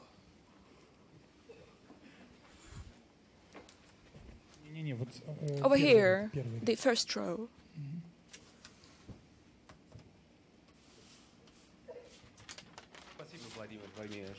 Thank you very much. My name is Vladimir Putin. I'm the chef of the first Wall Street Journal. Right now, when oil prices plummeted and we are undergoing economic crisis, isn't it the time to privatize state companies? I'm referring to Rosneft and Aeroflot. Would you support that? Would it improve the management of public companies in order to tackle the crisis phenomena? Thank you. Well, you know, when the privatization of large-scale company is carried out, two tasks can be addressed. The first one actually does not have to do with fiscal functions and budget revenues, although it is very important. The most important is the change of the ownership structure in order to increase the efficiency of the company. Regarding Rosneft that you have mentioned right now, Aeroflot and many other companies, Back then, in 2012, in my articles, I mentioned this possibility, and we would continue working on it. Naturally, there is always a question: if the market conditions are appropriate in order to sell this company which is highly valuable, which is generating huge revenues for the budget, for example, Rosneft. Well, it is always difficult to understand whether the market conditions are appropriate or not. Although in 2015, as you know, the government did not make any decisions related to this privatization, probably in order to provide for the revenues, not to waste resources too rapidly. Maybe in order to change the ownership structure, the government might make these decisions. I'm trying not to interfere, particularly because the government would not lose the controlling stock in these companies. There is an anniversary having agency, the Russia Today agency. They had their anniversary just recently. Good day, Vladimir Vladimirovich. Let me thank you for your congratulations when you visited us for our 10th anniversary in the English division of Russia Today. We highly valued the gift that you gave to Minister of Sport, Mr. Mutkov, that is the English-Russian exercise book. Well, maybe these gifts should be given to many other partners, maybe Vitaly Leontovich and his colleagues, but the English language of use for our colleagues. And what are you expecting from your relations with the new president in America, taking into account the elections which are to take place next year? Well, speaking about foreign languages, I can say that Russia is an open country, and the English language is, without any doubts, the most universal, well-spread language. It is highly used in diplomatic relations, in business, in economic sphere. In diplomatic relations, it has become the most widespread language, similar to the times when the French was widespread language. We highly welcome the classes of English at schools. We continue providing English language programs for our experts in all the fields, including those working abroad. I hope that all my colleagues from various agencies, ministries, all those who will work in the regions would try to learn, to master this language well. Regarding Mr. Mutkov, you could laugh at him as much as you want, but in this sense, he's deprived of all the complexes and heads up, and he's willing to work. I wouldn't dare making him these gifts if I would know that he would enjoy those presents and that he would highly appreciate them. Well, we could laugh as much as we want, but he is a professional and he knows what is to be done and how. He's trying to work on himself to improve his skills. That is one thing when, from the very childhood, people start mastering foreign languages, and it is a completely different story when people studying foreign languages in the middle age. It is actually the best way to train your brains. That is the best gymnastics for everyone. I hope that my colleagues would be able to listen to what I'm saying and they would start learning those languages. Now, regarding the president, it is difficult to give any outlooks right now, but no matter who is elected, we are willing to cooperate with the United States, and the latest visit of the Secretary of State has demonstrated that the American side is ready to jointly work on those issues that could be addressed only through concerted efforts. And it is a reasonable position, an adequate position. We have always supported it. We have never tried to isolate ourselves from anyone. They are the ones who are trying to give us hints regarding what is to be done inside the country, who is to be elected, and what procedures are to be used. We are never interfering into them. As our Prosecutor General mentions, that if some of the electorate comes up to the people who have been elected closer than 5 meters from standing away from the poll line, this person may be jailed. That is why we're just trying to develop positive relations with our American people. It would support their choice. So I believe there is something connected with Sovietsky sports. Evgeny Tchaikovsky, Sovietsky sport. The state is investing a lot into the professional sports, and professionals would agree to me. And people say that I might feed a hungry one giving him a fish, or you might give him a fishing rod.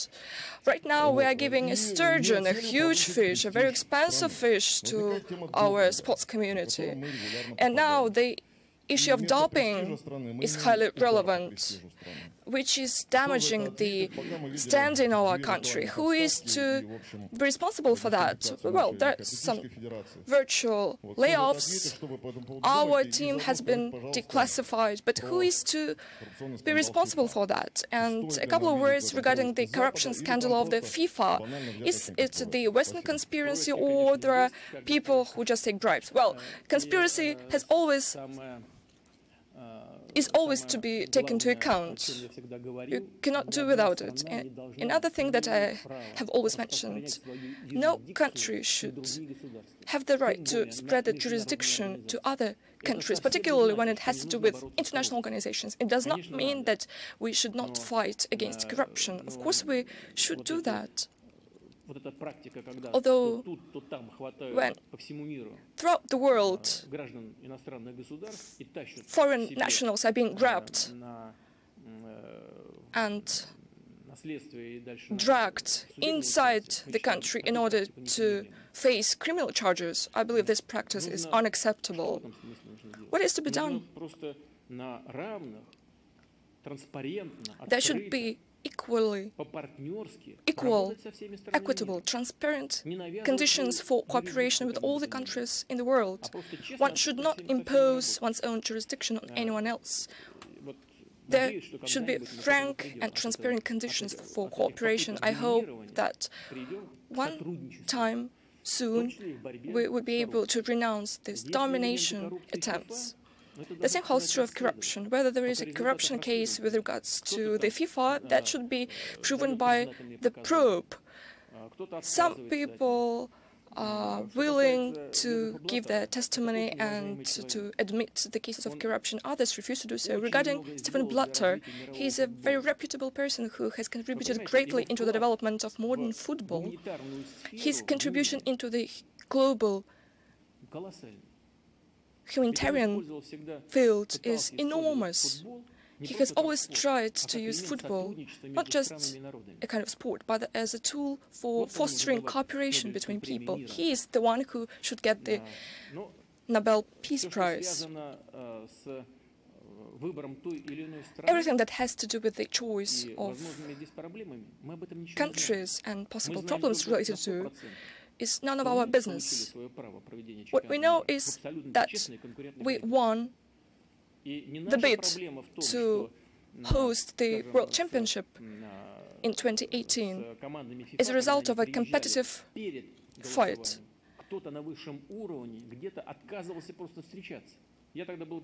When I was a Prime Minister, there were cases when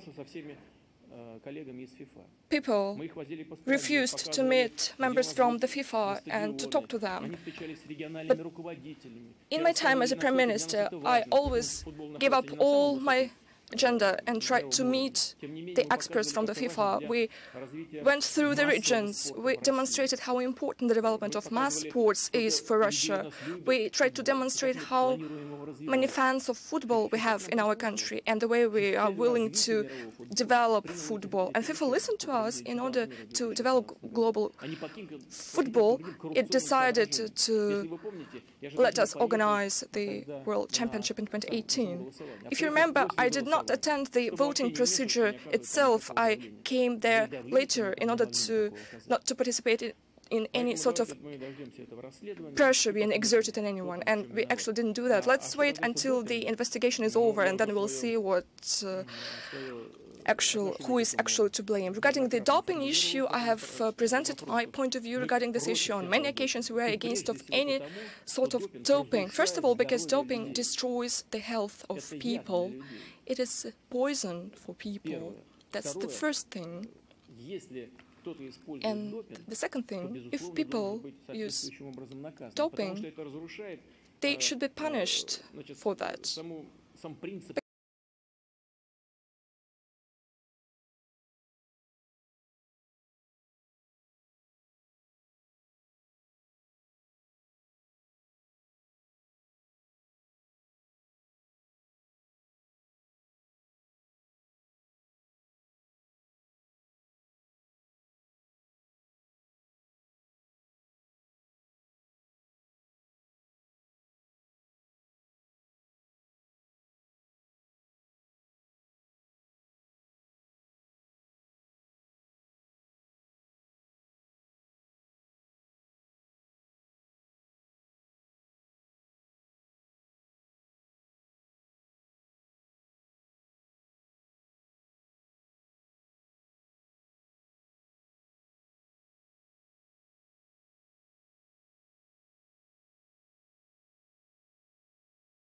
It has been proven. The one who is to blame, the coach, an athlete or an organizer, he's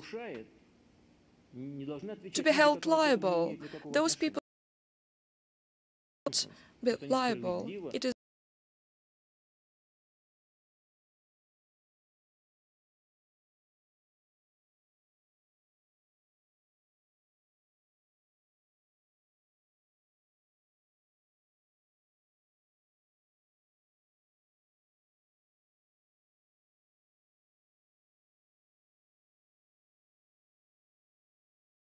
organization them to be transparent and not to hide anything, and that's the way we're going to follow. These are the agencies, the agency, news agency.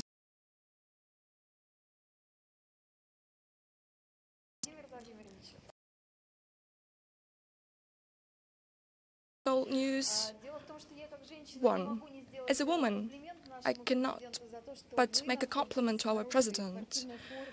You look great, you look fit, and I would like to thank you for that, because our boys take you as an example.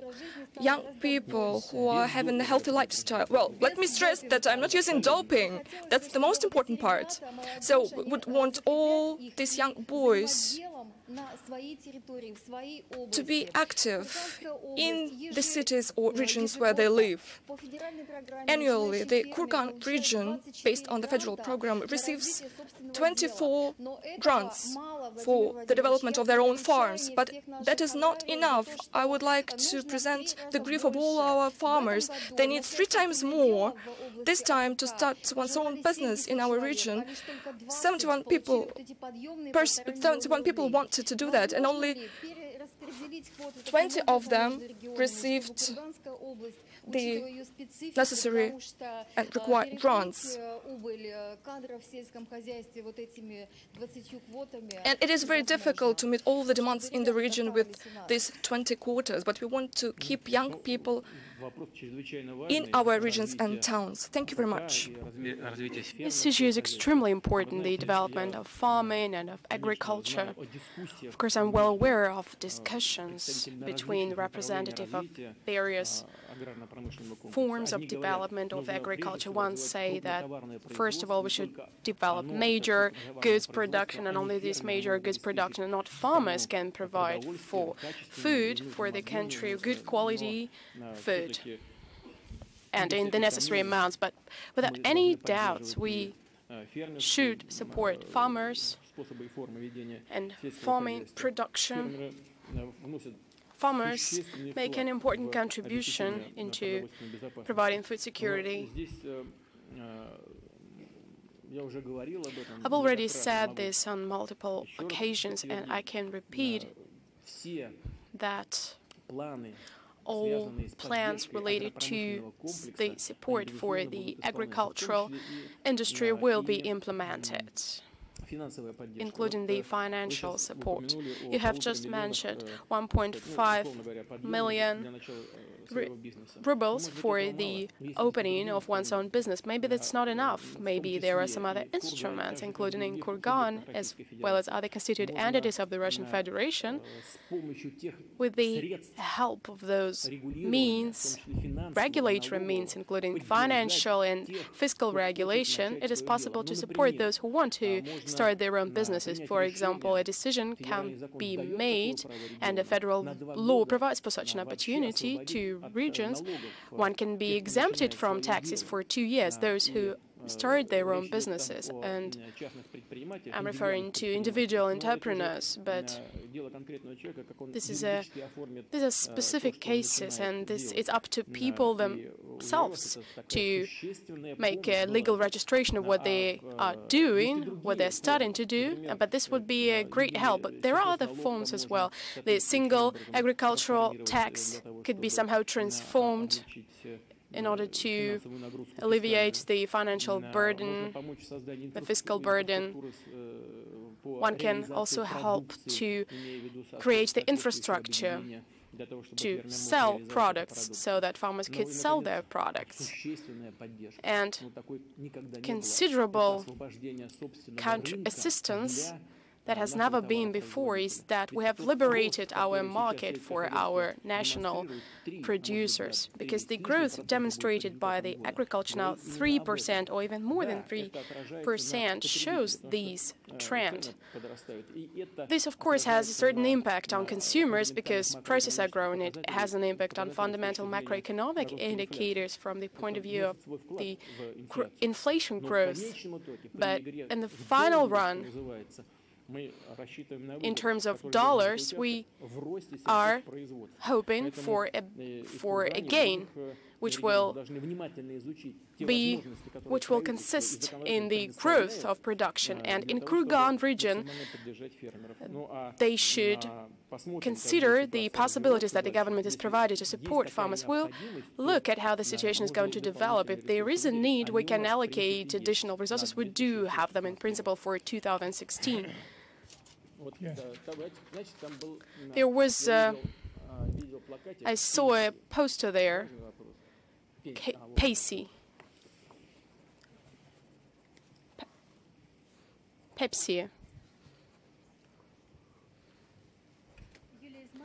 Yulia Izmailova.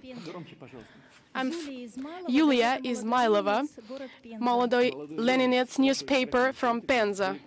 So a young Leninets is asking about pensions. This is a long-term planning. Most of our readers are old people. Yes, they are old people, but they're all young Leninists. I would like to find out, what is your opinion? In February, pension indexation for working pensioners will be cancelled. Can this bring some problems for working pensioners and a growth in grey income? Yes, this is an issue that has been discussed by the government for a long time and on multiple times. Let me remind you what was the case in the Soviet Union. So people had an opportunity to both work and get their pensions only in those industries and to those categories of workers who were deficient. For example, the junior medical staff, personnel in culture, all others had to choose either to work or to get their pensions. And when there was a collapse of the social sphere and of economy in general, we made a decision that everyone who wishes to do so could do so. But there are different views. Maybe we should come back to the Soviet period practices, but the fiscal gains won't be great if working pensioners are denied pension. There is no such decision. We're have you got this decision from? There is a decision not to indexate pension, but where is the decision on the non-payment of pension to the working pensioners? There was a decision not to adjust pensions for working pensioners, but please look at the decisions that have been adopted and inform your readers about them. I think people will hear me right now. If a person has made a decision to continue working, his pension will not be adjusted in 2016 or in 2017, but in 2018, if he or she makes a decision to stop working, then they will not get the money for 2016 and 2017. But when they start receiving pension without working, these adjustments will be also accounted for this category of pensioners, and they will receive pensions in an adjusted pensions with the adjustment that has been received by other citizens in previous years. So such decisions have been adopted, but they're still being discussed and started from the point of view of consequences, including in the labor market. Are there any clarifying questions on pensions? Российская newspaper. Российская newspaper, Kirilla Dukhin. I have a clarifying question to follow up on this issue. There have been discussions in the government and State Duma on increasing the retirement age, and the decision was made to increase the retirement age for public officials. Will this help to save money? Will any other decisions be adopted in this regard? I'm also wondering about the situation with military pensioners, because there is a discussion right now that, as you've been said, but military pensioners are a major category of those people who are working and receiving pension at the post time, and they are concerned about this. As I've already said, that the pension of military pensioners will be adjusted by 4% in the beginning of the year. As for those pensioners who are working or not,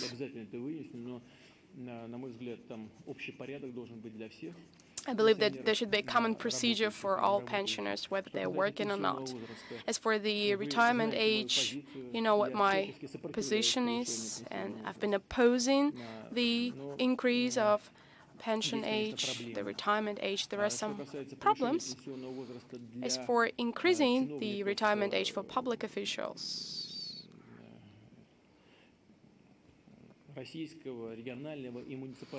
at national, regional and municipal levels, to bring it up to 65 years for men and for women. Let me remind you that we're talking about step-by-step increase by 6 months. What does it mean? A woman reaches the retirement age, and next year she is supposed to retire. She's 55 years old. It means that she will retire at 55 years and 6 months.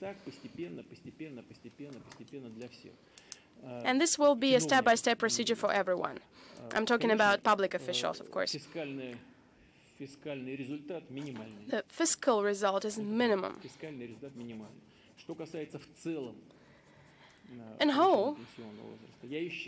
On the whole, talking about the increase of the retirement age, I still believe that the time has not come for that yet. But let me be frank with you.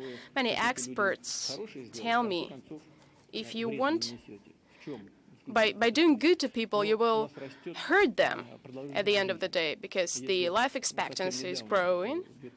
In 2005 or 2006, life expectancy in Russia was 65 years, about 65 years. Now it's more than 71 years, 71.2 years, and the number of the working population making contributions to the pension system is on the decrease, and the number of pensioners is on the increase.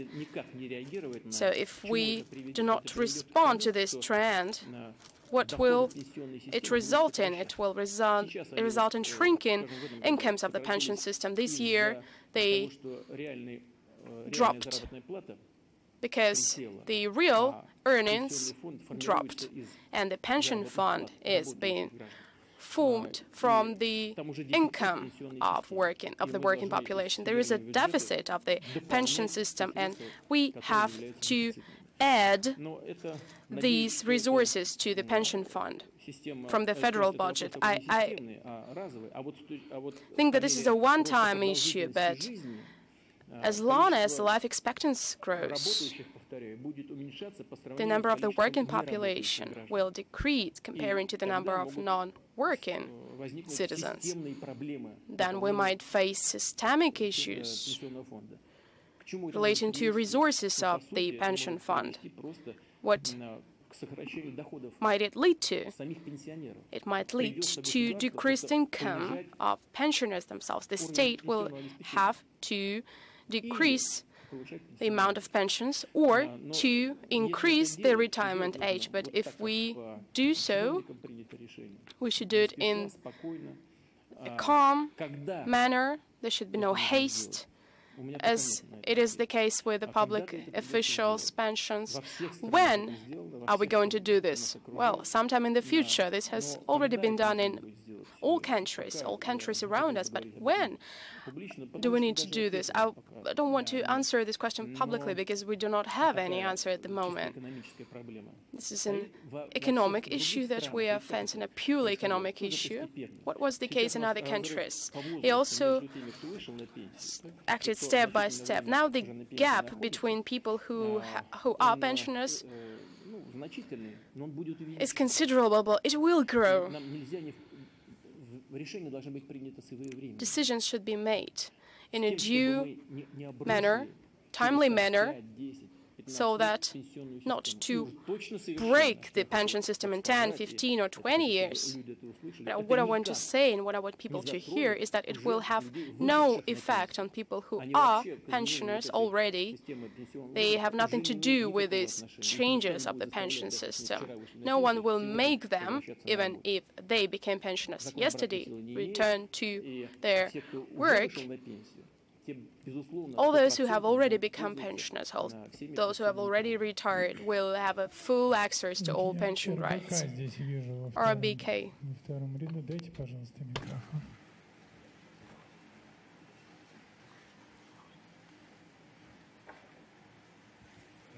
Холдинг РПК состоит из нескольких СМИ, поэтому, чтобы никого не обидеть, я, с вашего позволения, задам несколько очень коротких вопросов. Несколько — это сколько? Два. Здесь много людей хотят... Не будут короткими. Во-первых, в кризис государственной компании, о которых уже коллега из Wall говорил, так и не снизили зарплаты и бонусы для своих сотрудников. Зато эти компании постоянно просят у правительства льготы налоговые, они обращаются за средствами из Фонда национального благосостояния. Что вы отвечаете на эти просьбы? И я не могу еще вас не спросить по поводу Катерины Тихоновой. Мы знаем, что она руководит важным проектом в МГУ. Наши западные коллеги сообщают о том, что это ваша дочь. Правда ли это, и что вы думаете по поводу ее начинания? She's your daughter. Our journalist is sitting in prison for a few months. He was investigating the Vostochny Cosmodrome. He's being investigated and he's accused of a non-violent crime. We're afraid that that this is some kind of infringement on the freedom of speech. I read about this on the internet and in many other medias about Ekaterina Tikhonova and other my possible relatives and daughters. I read different things at different times, and very recently it was said that my daughters first are being educated abroad and live permanently abroad. Well, right now, thank God, no one is writing about it, and that is true. The daughters are living in Russia, and they never lived abroad permanently. Their education was received in Russia. They studied only in the Russian universities. I do not say that they have no contacts with their colleagues. That is not true. I'm proud of them. They continue to study and to work. Russia Today asked about question about the languages. My daughters speak 3 languages fluently. One of them speak one of the Eastern languages, and they can explain themselves in these languages. One daughter can speak European languages. They're not just able to speak these languages, but they use them in their work. They made a decision about their careers and their achieving great success. I never discuss the questions about my family. They're not active in business. And they don't do politics. They're not getting out anywhere. As for the university project, whatever the surname, this was a rector's initiative of the university, and it's a good initiative. What's the crux of the matter? The idea is to bring together the possibilities of our tertiary education to the business circles. The university does not know how to bring out the scientific findings of the universities, and the businessmen are paying thousands of dollars for the innovations abroad. So this initiative of the rector to bring together these capabilities, that's a good intention. Is it successful? That you'll have to ask from the rector and his colleagues. As for my daughters, I'm not going to discuss them right now. That is also due to security matters. I think that every person has the right to decide his own future. My daughters were never star children. They never got the satisfaction from the limelight. They're just living their lives and do that in a very dignified way. As for Mr. Sokolov, is he arrested for some kind of revelations and disclosures about the Vostochny Cosmodrome? That's the first time I'm hearing about this situation. If he uncovered some cover-up, then I'm thankful to him. Of course, I will help him if it is possible. We just need to find out more about the situation. I'm very interested in the fact that this project initiated by me some time ago, a few years ago, I used to travel out there, and I chose the building point for this cosmodrome. One of the specialists suggested another place on the shore of the Pacific Ocean, not far from Vladivostok. There were several points. They almost started to build it, and the same experts said that it's not the best way. If we take a look at the Canaveral Cape in the U.S., they always have to postpone the launches due to weather conditions. That's the oceanic climate, very unstable weather. So it's better to put it somewhere further in the continent. So that's why we started to build it where we are building it now. It's a great national project. We're creating the whole city, and I hope that will be built in time. I think they were lagging behind for 1.5 years. Right now, we're closing in on that gap up to half a year almost. I hope that the outlined deadlines for the first quarter of the next year, that will be the time of the first launch. However, the speed is not the main thing. We need the quality. That's what I hope for. And now, about the first part of your question about the National Welfare Fund and the state-owned companies. You're right that all the state-owned companies, all the state need to be more efficient and to cut on the on their costs. That is right. We need to work on that. We talked about it, about the bonuses a year ago. The earnings accounted starting from the top, depending on the top managers. And we need to, for the best managers to come to the top, not only from our country, but also from abroad. So it happens that such bonuses are, according to the law, they're illegal. So if we do not improve the bonuses, that means that we cannot get top management at the top. However, at the part of the top management, they could do this thing. They can give part of their income to the charity that is possible. As for the National Welfare Fund, they need to improve the governance of the companies. I personally think that we need to very carefully take a look at the costs coming from the National Welfare Fund's pocket.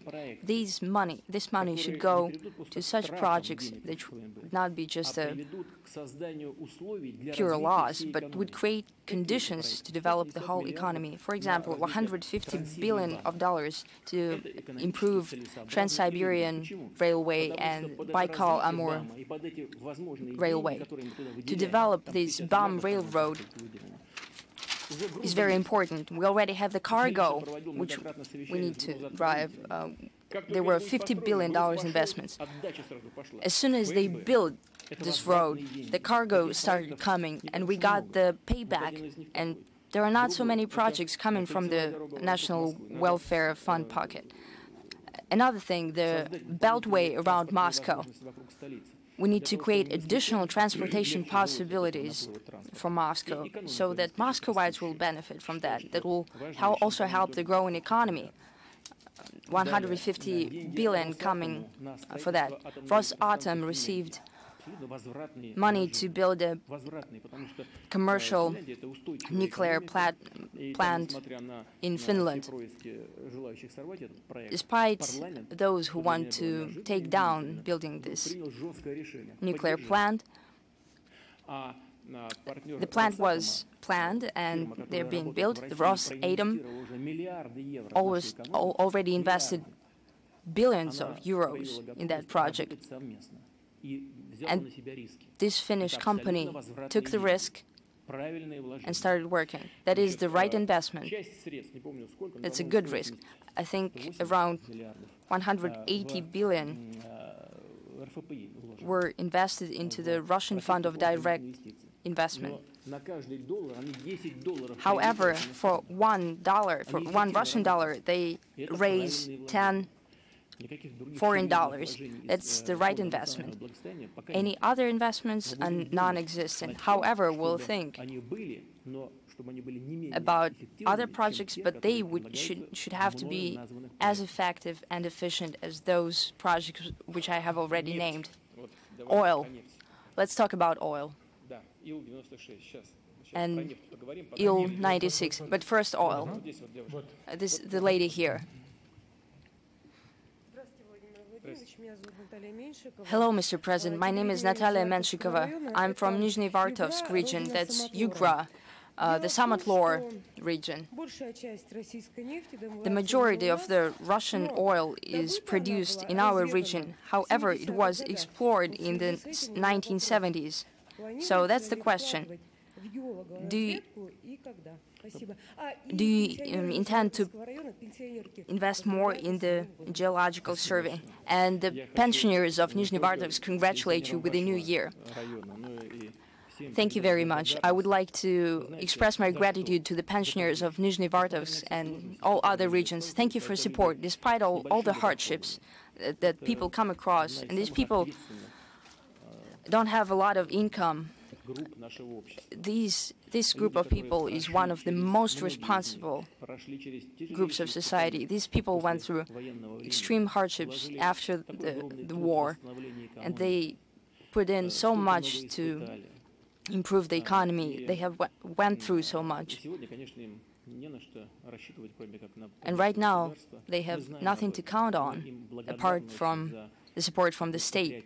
And we are thankful to them for this patriotic atmosphere, for their eagerness to help to grow the upcoming generation. I'm talking not only about the veterans of the Second World War, but also the labor veterans. Thank you and Happy New Year to you. Let's give it up for this part of our country. Not for me. This applause goes to the veterans. What about the geological surveying? That's an important part of the future. And you know that we adopted a number of measures on the sulfurous oil. And we plan to use the dwindling wells. We have made other decisions regarding taxations. I know that the oil people are not very happy with all of the measures. As for the tax maneuver, it was promised that due to increase of the tax, the export tariff will be increased as well. Well, we raised the tax, that's true, for oil and gas.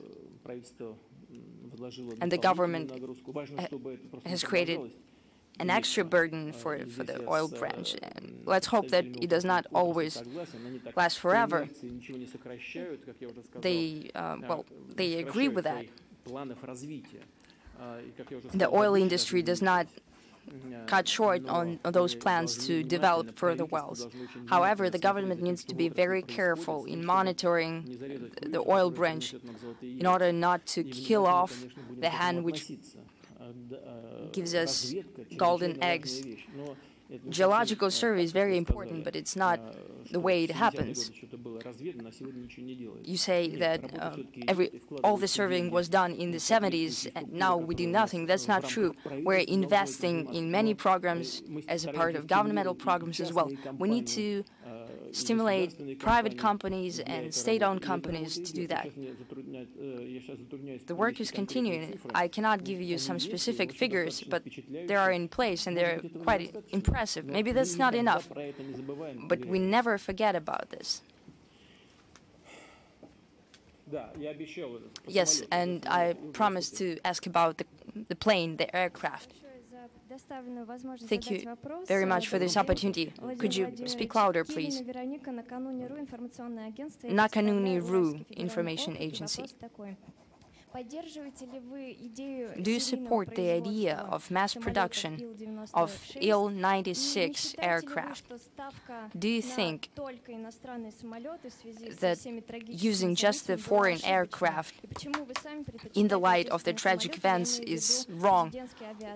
The question about the presidential air group, do you use Russian aircraft or foreign? I completely share your concern. Aircraft building industry is extremely important. They provide part of the high-tech industry and its development in our country. That's part of our Soviet legacy. But of course, Soviet Union worked on the military aviation and then adopted it for the civil aviation. The people did not see this is a resource depending on the efficiency of the kerosene for the civil aviation. Right now, we cannot do that. But no doubt, we have to provide for domestic flights with our own domestic flight means, but also we must exit to foreign markets, and we should guide all our producers or manufacturers, including the manufacturers of aircraft, to attain such quality of production which would be competitive with their partners. As far as the large aircraft are concerned, this means large investments, and we have agreed with our Chinese partners that we'll do that together, and we are moving along this track. which I'd like to tell you about. This is about big and bulk aircraft for long distances. But that's not enough for us. We do need to provide our own aircraft to small, short routes, to regional carriers. And there are plans, I believe, that P114, P14, that is the old, new, well-forgotten project, with all the innovations and innovations which must be used and that which are necessary for a modern product. You know that we've just had an important, a most important event in engine construction, the new engine 214, which is the first product of this kind since 1980s. It's the most advanced one. We usually don't give any attention to that, but that is the huge achievement of our engine producers, jet engine producers. I said this at one of my meetings, and now I'd like to use this opportunity to congratulate our engineers with this result and to thank them for their work. This gives us the opportunity to develop our aircraft manufacturing further on, including IL-95, I believe, aircraft, 96, okay, which you've asked about. The energy support of the new engine and its capabilities allow us to develop the whole line of aircraft, both mid-range and long-range ones, long-distance ones.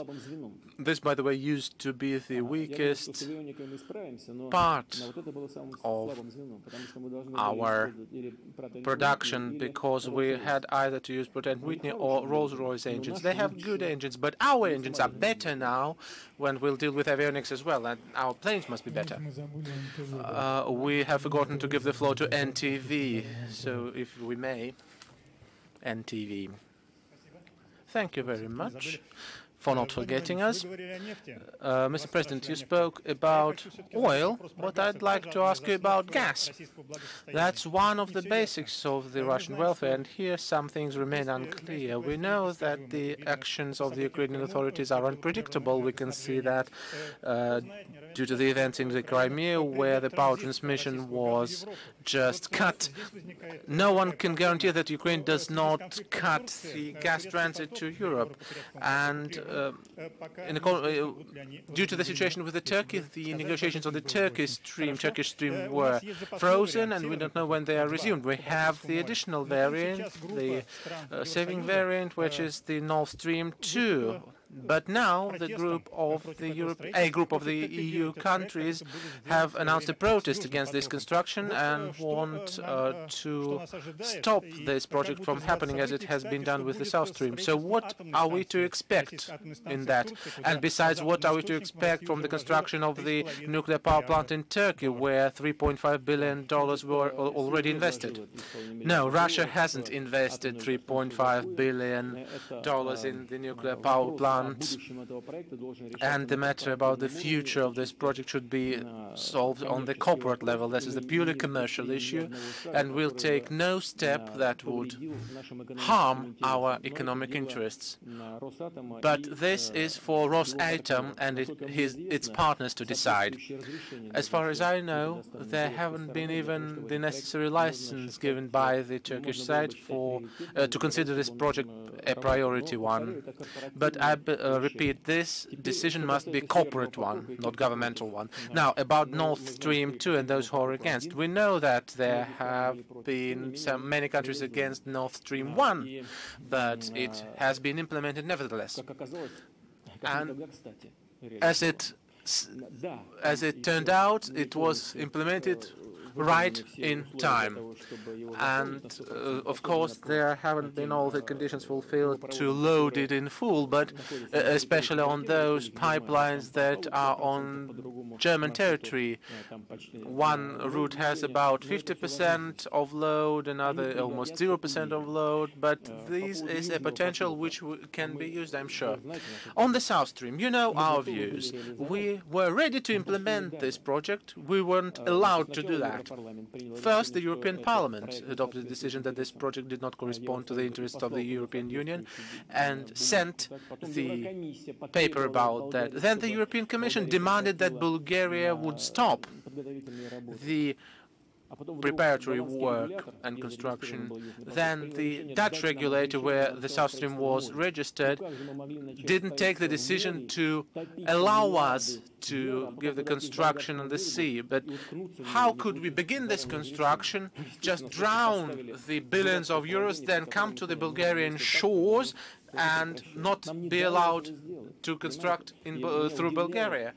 We were not allowed to continue this project, and I'm, by the way, very surprised with the position of the Bulgarian leadership, who have neglected their own national interests. We were to invest 3 billion in the project into construction, the salaries, new jobs, etc., and then each year 400 million euros Bulgaria would receive for transit. Well, no is no, if they didn't want that.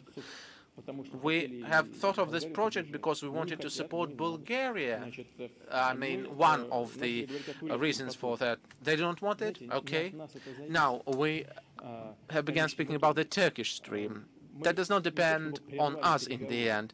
We haven't stopped the negotiations. We need the European Commission to give us written guarantees that all the routes, including maybe the route through Turkey to Europe, would not only be implemented, but would be priority ones and will be supported by the European Commission.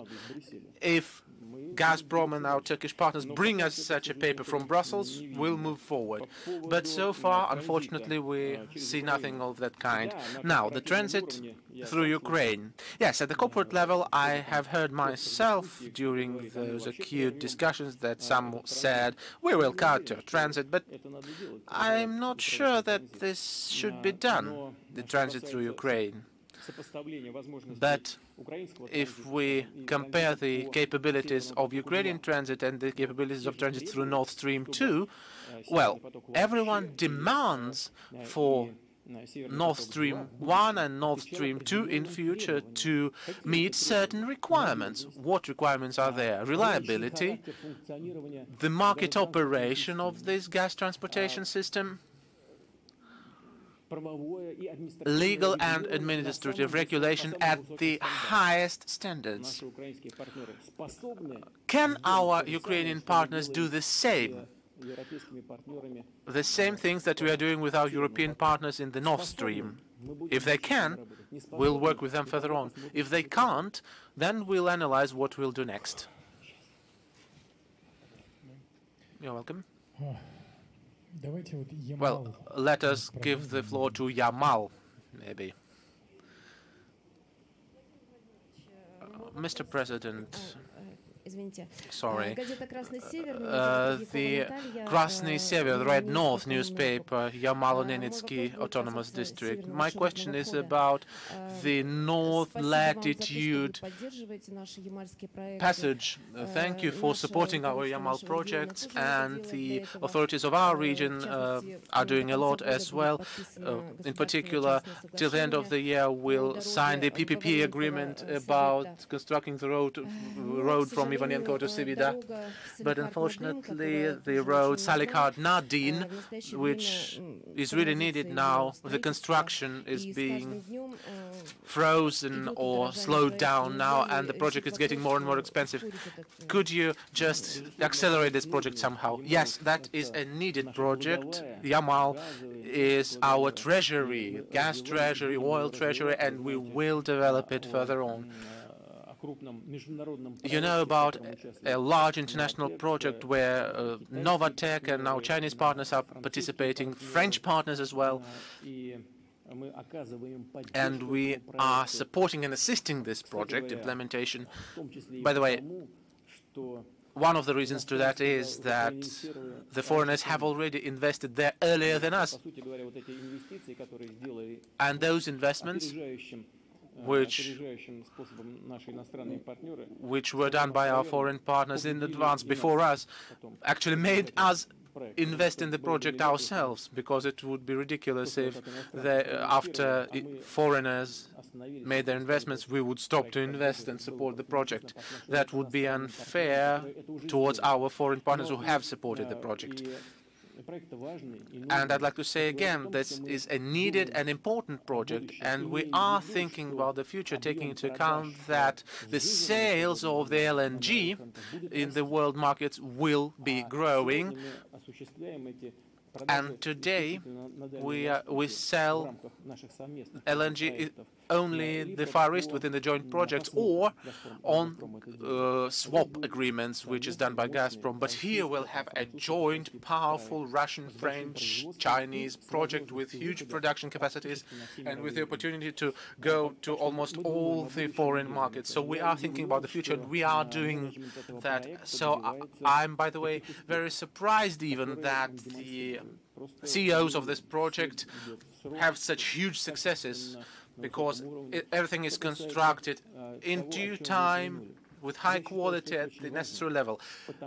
The thing that you have spoken about, I believe, is very important, because if such a huge terminal is constructed and the extraction of such kind exists, then we'd like the port that is created there to be universal, so that it could ship and load not only the LNG goods and commodities, but other goods as well, various goods, so that there goods flow from the Trans-Siberian Railway and Baikal-Amur Railway would move there to Yamal. There's good logistics. There could be any cargo used.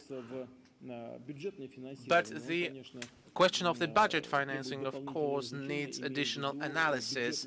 I mean, the budget restrictions, fiscal restrictions, there we must look at different options, maybe attract investments by our partners from abroad, and there is interest to that, I'd like to say, and I do hope. I mentioned the Direct Investment Fund. I do hope that this fund will work on this project as well. We do not forget about these projects. We always remember about them, and with the first opportunity, we'll further on support this project. Egypt, you have the floor, please. Good afternoon, Mr. President. I have two questions. The first one about Egypt. About Egypt. Well, I hope that about Egypt. Or when will you allow Egypt to be open for Russian tourists again? That's the first question. And the second question, the Saudi Arabia 2 days ago announced that they created a new alliance, Islamic alliance. As I see it, this is the Sunni alliance, and the problem is what would be with Shias and what will be with the Russian-led alliance, especially taking into account that Turkey is a part of this Islamic alliance. And that's the most dangerous thing. So I'd like to hear your comments on this thing. And on the first question as well. Well, first, as far as tourism is concerned, the decisions that have been taken by us to limit the flights of our civil aviation to Egypt are not linked or have nothing to do with any mistrust or lack of trust to the Egypt authorities. That is not a political decision. That is due to the necessity to enhance security of our citizens. We just tell our citizens, unfortunately, at the moment, those services and controlling bodies, law enforcement bodies, special services bodies that exist there are not capable to cope with the threat of terrorism, which is the threat to us and you, and to Egypt, I mean. The President of Egypt, Mr. Sisi, shows great personal courage in fighting this threat, but that just takes time in order to cut all those problems. And as soon as we really adjust the mechanisms which would allow us to enhance efficient security of our people, will lift all the restrictions. This work is being done, is being performed with our Egyptian partners. What can these measures look like? It means that at this time we have to have our representatives at every stage, from the landing to the loading to taking off, and so on and so forth. We do not think the official Egyptian authorities are to blame in the least. It is our common threat, and we have to come up with a common solution to these challenges. Now, as to the coalition established by Saudi Arabia, that is yet another coalition. We do not think that this coalition will be of an anti-Russian nature. Turkey is not the only country that is part of this coalition. We do not think that Turkey is our adversary. No, not in the least. Yes, indeed, they performed an act which was hostile to Russia, but Turkey is not our enemy, and the ball is not in our part of the field as of now. It's in the Turkish part of the field. But Turkey is not the only member of this coalition. Egypt is in this coalition, as well as a number of other countries. This coalition was initiated by Saudi Arabia. Our approaches with regard to the Syrian settlement differ as far as certain aspects are concerned, but at the same time there are similarities between our approaches. Just recently I met the king. We work together. We have regular contacts at the level of the defense ministry, the foreign ministries. As of now, we are contemplating joint project in the field of military and technical cooperation. It is a whole program worth many billions of dollars. So we do not believe that this alliance that has been created is aimed against Russia. Not at all. We have certain challenges in the field of fighting terrorism, and that's why we have to pull our efforts together. We shouldn't try tearing apart the capabilities that we have at our disposal. To be honest, I do not understand quite well what has happened. The United States has already created an alliance headed by the United States, and this alliance has as its members both Saudi Arabia and Turkey, so I do not think what was missing. Why did they need to establish a new alliance apart from the one existing headed by the United States? Do you have a separate plan? Do they have some internal differences? Yes, probably some internal differences have a reason. Might have. There are regional interests in play. But apart from these interests, there are also interests that are shared by humanity in general. Europe is suffering from what is happening in this region. We saw those atrocious crimes in Paris. The US is suffering as well. We saw the slaughter of 4 people recently. There are other terrorist attacks and threats of those. We have to fight terrorist organizations, whatever their name and whatever the motto, the slogan they use to justify their actions. I do hope that the alliance that has been established recently is going to work in a constructive vein. We're going to come up with joint approaches and will foster successful, efficient cooperation, and will use efficient instruments together to fight terrorism. Yes, what's with this journalist? What happened to journalists in Kaliningrad once again? Kaliningrad, and information portal klobs.ru. Klobs, yes, it's a German dish, you know. Indeed. Klobs.ru, all right. Yes, indeed. Every day Kaliningrad witnesses road accidents. Klobs, is it a cutlet or something? Yes, kind of. Kaliningrad sees several road accidents every day, and pedestrians are either injured or even killed. A colleague of ours has recently become a victim. Nadezhda Zhevskaya has been run over by a car at a pedestrian crossroad by a man, a student of the FSB Academy. No criminal charges were brought, and this man still has his BMW. Oh yes, a good student, he has a BMW. And our colleague is now ridden in a wheelchair. Oh, it's just terrible. So the question is, what can prevent, what can give, is there anything that can give immunity to people? No, certainly not. Nothing can give immunity. Not the military uniform or the post, the position. No, nothing can prevent this man from being brought accountable. Certainly there are certain factors which might prevent the investigation from going further, but I can assure you that the investigation is going to be conducted on an unbiased basis, in an impartial manner.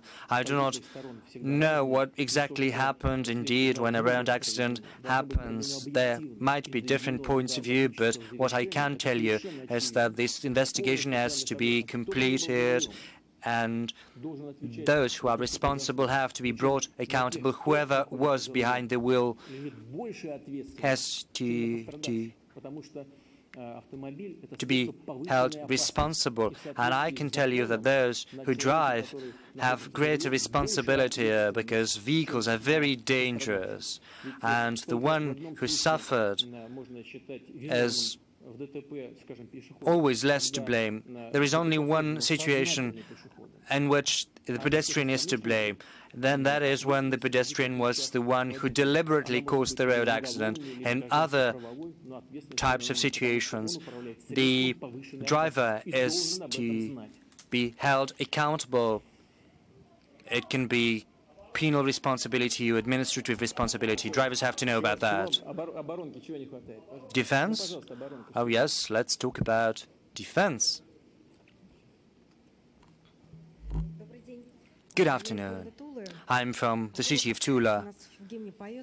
Tula, as it says in the hymn, in the anthem, has been forging weapons for centuries. I have a question about the government procurement of weapons. There are data that the government procurement of weapons are going to increase every year by 10%, but in light of the oil prices, given the current economic situation, are there any chances that the government procurement of weapons are going to be frozen or reduced?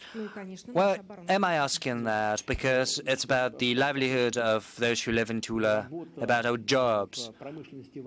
Just listen, the industries, especially the defense industry, are all long-term projects, projects that are initiated, are better off if they're completed, even economically. Let's take an example. We've started building a submarine. I know Tula doesn't create submarines, but whatever it is, a submarine, an aircraft, missile system, or an aircraft, money has been invested. Freezing this project is more costly than completing the project, because once frozen, you need money to maintain it, to pay the engineers, to pay the staff that are maintaining. They're not working per se, but they're still receiving salary, and there is another alternative. You can lay off, but that is going to be even more costly because afterwards you won't be able to find good specialists. So economically, it's better to complete projects. The Russian defense program stipulates that these projects have to be completed by 2025. Yes, indeed, we have certain problems with the budget given the oil prices that are becoming lower. We are doing as follows. We are acting as follows. It's no secret. I'm telling it quite frankly. we are deferring the start of certain projects that have not yet been started. So, as experts say, we are postponing these projects, but all the projects that have already been started are going to be completed, and what has been postponed is not critical neither to the defense capabilities of the country nor to the economy. It just helps relieve the budget burden. We have to be very prudent, very cautious. The defense ministry, the government have to be very careful, and that's why we meet 2 times each year in Sochi. Everyone sits at the table, we calculate all the costs, and then we come up with recommendations. That is one of the tracks we are pursuing, working together with the defense ministry and the defense industry. So if not by 2020, then by 2021 or even further. But all the objectives that we have put forward before us are going to be completed. Thank you. Let us be patient, and I think we have to be winding up a little bit. Echo of Moscow, please. You see, it's dictatorship. Thank you very much, Alexei Solomin, Echo of Moscow Radio, and the website Historical Amateur, Alexei Solomin. Mr. President, first, I wanted to bring some clarity. There was a question about Turchak. I'm sorry, I'm a little bit silly, you know. Just like my boss. Well, what can we do about that? Mr. President, do you think it might be a good thing that as long as the investigation is going on, to suspend the governor? Well, this is not going to mean that he is responsible, that he is guilty. It will simply prevent him from influencing the investigation. My principal question is about Boris Nemtsov assassination. We know from the leakages from the investigative committee and from the victim that there are many problems. Inspectors are prevented from getting access to 2 persons who are figuring in this affair, Makhudinov and the other one. We don't know where they are exactly, whether they are in the Chechen Republic or abroad. Ramzan Kadyrov has repeatedly spoken in favor of those who are implicated in this affair. You have had many chances to talk to Mr. Kadyrov. Did you talk about this affair? Did he manage to convince you of their innocence? And yet another question about that infant who is now handicapped.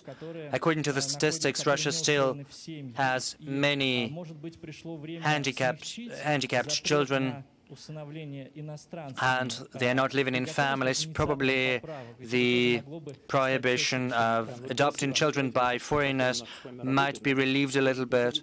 First, please do not take your seat yet, just yet. Let's structure our work as follows. Let's start from the last part of your question. The statistics shows us that, as far as the percentage goes, the adoption of our handy-capable children by foreigners is not that great. No foreigners were ever that eager to adopt handy-capable children. That's the statistics. That is why we are not going to speed up the process of amending the decisions that have already been made. Now, regarding Turchak, as far as I have heard from the internet and other media sources, it's not about him. It's about the fact that his father intervened. Well, you know, I'm not aware of that, but I believe that both administrative and legal decisions are to be made based on accurate facts that have been come up with as a result of investigation and trial proceedings, rather than media publications, no matter how much we value and respect those publications. Now, regarding the crime committed against Boris Nemtsov, I knew him personally. Not always did we have bad relations. I never spoiled those relations, actually, but that was his choice, the choice of political rebukes and attacks, and I got used to that. But it doesn't mean that a person is to be killed for that. I will never accept that, and that is the crime that should be investigated, and culprits should be held liable. All the accomplices should be identified and punished, no matter who they are. Well, you said that they might be hiding in Chechnya or they might have gone abroad. We need to identify that. Never have I discussed these issues with the regional leaders and with the leadership of Chechnya. It is up to the investigation to identify all those facts, no matter how long it lasts. There was a case of killing of Saravotova. She was an oppositionist to a certain extent. An investigation was completed on that case in the same way as it was done with respect to cases with the involvement of opposition. I believe that all those cases should be investigated, all culprits should be identified and punished. Thus, we will be able to create a sustainable political system inside the country, which is much more important than to cover up for anyone. No one is going to cover up for anyone anytime. But what we need is to wait until the objective investigation is brought to an end. Sevastopol. There is a Sevastopol. Maybe we would give a mic to the representative of Sevastopol. Where is this representative? Where is it? Please, go ahead. Sergei Gorbachev, the chair of the Union of Journalists. Where are you? Please, show up. Right in front of you. Well, recently, the most popular toast of Sevastopol to the Supreme Commander-in-Chief. I thank you. Irrespective of the fact and the scope of the holiday we are actually celebrating, but please don't drink too often, just keep it down. Well, and this toast is based on cordiality and gratitude on behalf of all the people of Sevastopol. I thank you for that. The problems that we are facing throughout the last 2 years boil down to the fact that at the highest level, Sevastopol is not positioned in any way. At the regional level, there is a counterproductive discussion regarding the fact what Sevastopol should look like. Either it should be an IT center, a Silicon Valley, or a tourist center for resorts. But Sevastopol has always been a key naval base. It is the city of federal importance. It is a separate, constituent part of the Russian Federation. It is not Vladivostok, it is not Kronstadt, no matter how much I respect those cities. That is why, at the highest possible level, actually, it is up to you to reconfirm that the main goal and role of Sevastopol is not to produce wine, but rather to add to the defense capabilities of Russia. One more thing. The fleet is a conservative organization which is guided by traditions, and there is yet another tradition which is the privileges given to officers who retire and get into reserves. They have the right to inherit their uniform, including the sea dagger, because recently those daggers are to be taken away from officers who retire. For so many years, I don't understand who would need my dagger, and if you, as the Supreme Commander-in-Chief, make a decision to let officers who retire keep their daggers in the same way as it used to be in our older times and in the modern history of Russia, I believe that thousands of officers would be very grateful in the same way as their children and grandchildren would be grateful to you, especially those who would service for Russia at the remote fronts. Well, first of all, regarding the role and importance of Sevastopol and the ways for its future development, I cannot but agree with the fact that from the military and naval point of view, Sevastopol is much more important than the base located in Vladivostok and at the Kamchatka region, where our second most important and largest nuclear submarine fleet is located, with missile carriers and nuclear weapons on board, and strategical weapons on board. A lot has been done to preserve this base, and we will continue developing it further. In the north and in the far east, our bases have direct access to the world ocean, and back then, in Soviet times, and here we could pay tribute to the Soviet government because it did a lot for the development of infrastructure in the north, including for these purposes, in Murmansk and in the Far East.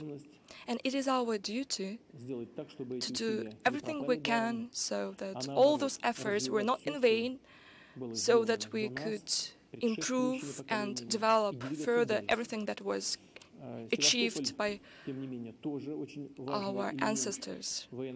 Sevastopol is yet another important element of the maritime infrastructure in this part of the world. As you know, we are equipping our Black Sea fleet with new submarines, new ships. Right now, the Rostov-on-Don submarine has arrived in Novorossiysk, where we have created a very important, powerful and modern base. I believe there should be 6 of such submarines deployed there. Let me remind you of the fact that these are the submarines with the most advanced missiles, caliber missiles, that have demonstrated their efficiency in the operations in Syria. There are going to be surface ships to be deployed there. Naturally, Sevastopol as a fleet base is going to be developed further.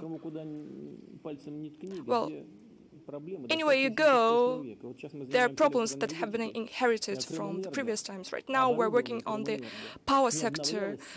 The equipment, electricity equipment of the Crimea haven't been retrofitted since the 70s, as if there was no need to do that. And the fleet base is the same. A lot is to be done in order to upgrade infrastructure there.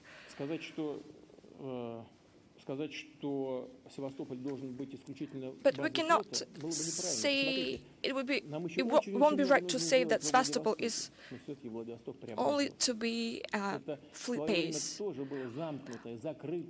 Back then, Vladivostok was also a closed, restricted area, and it developed only as a fleet base. And that is why the city itself was in a very dismal state.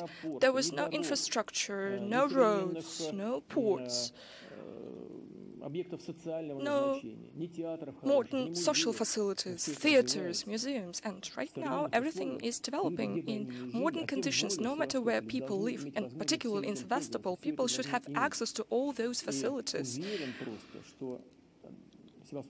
And I'm confident that Sevastopol should be developing in various fields. How to achieve that? Well, first of all, it is up to the population of Sevastopol to decide, by the leadership of Sevastopol to decide. There are different approaches.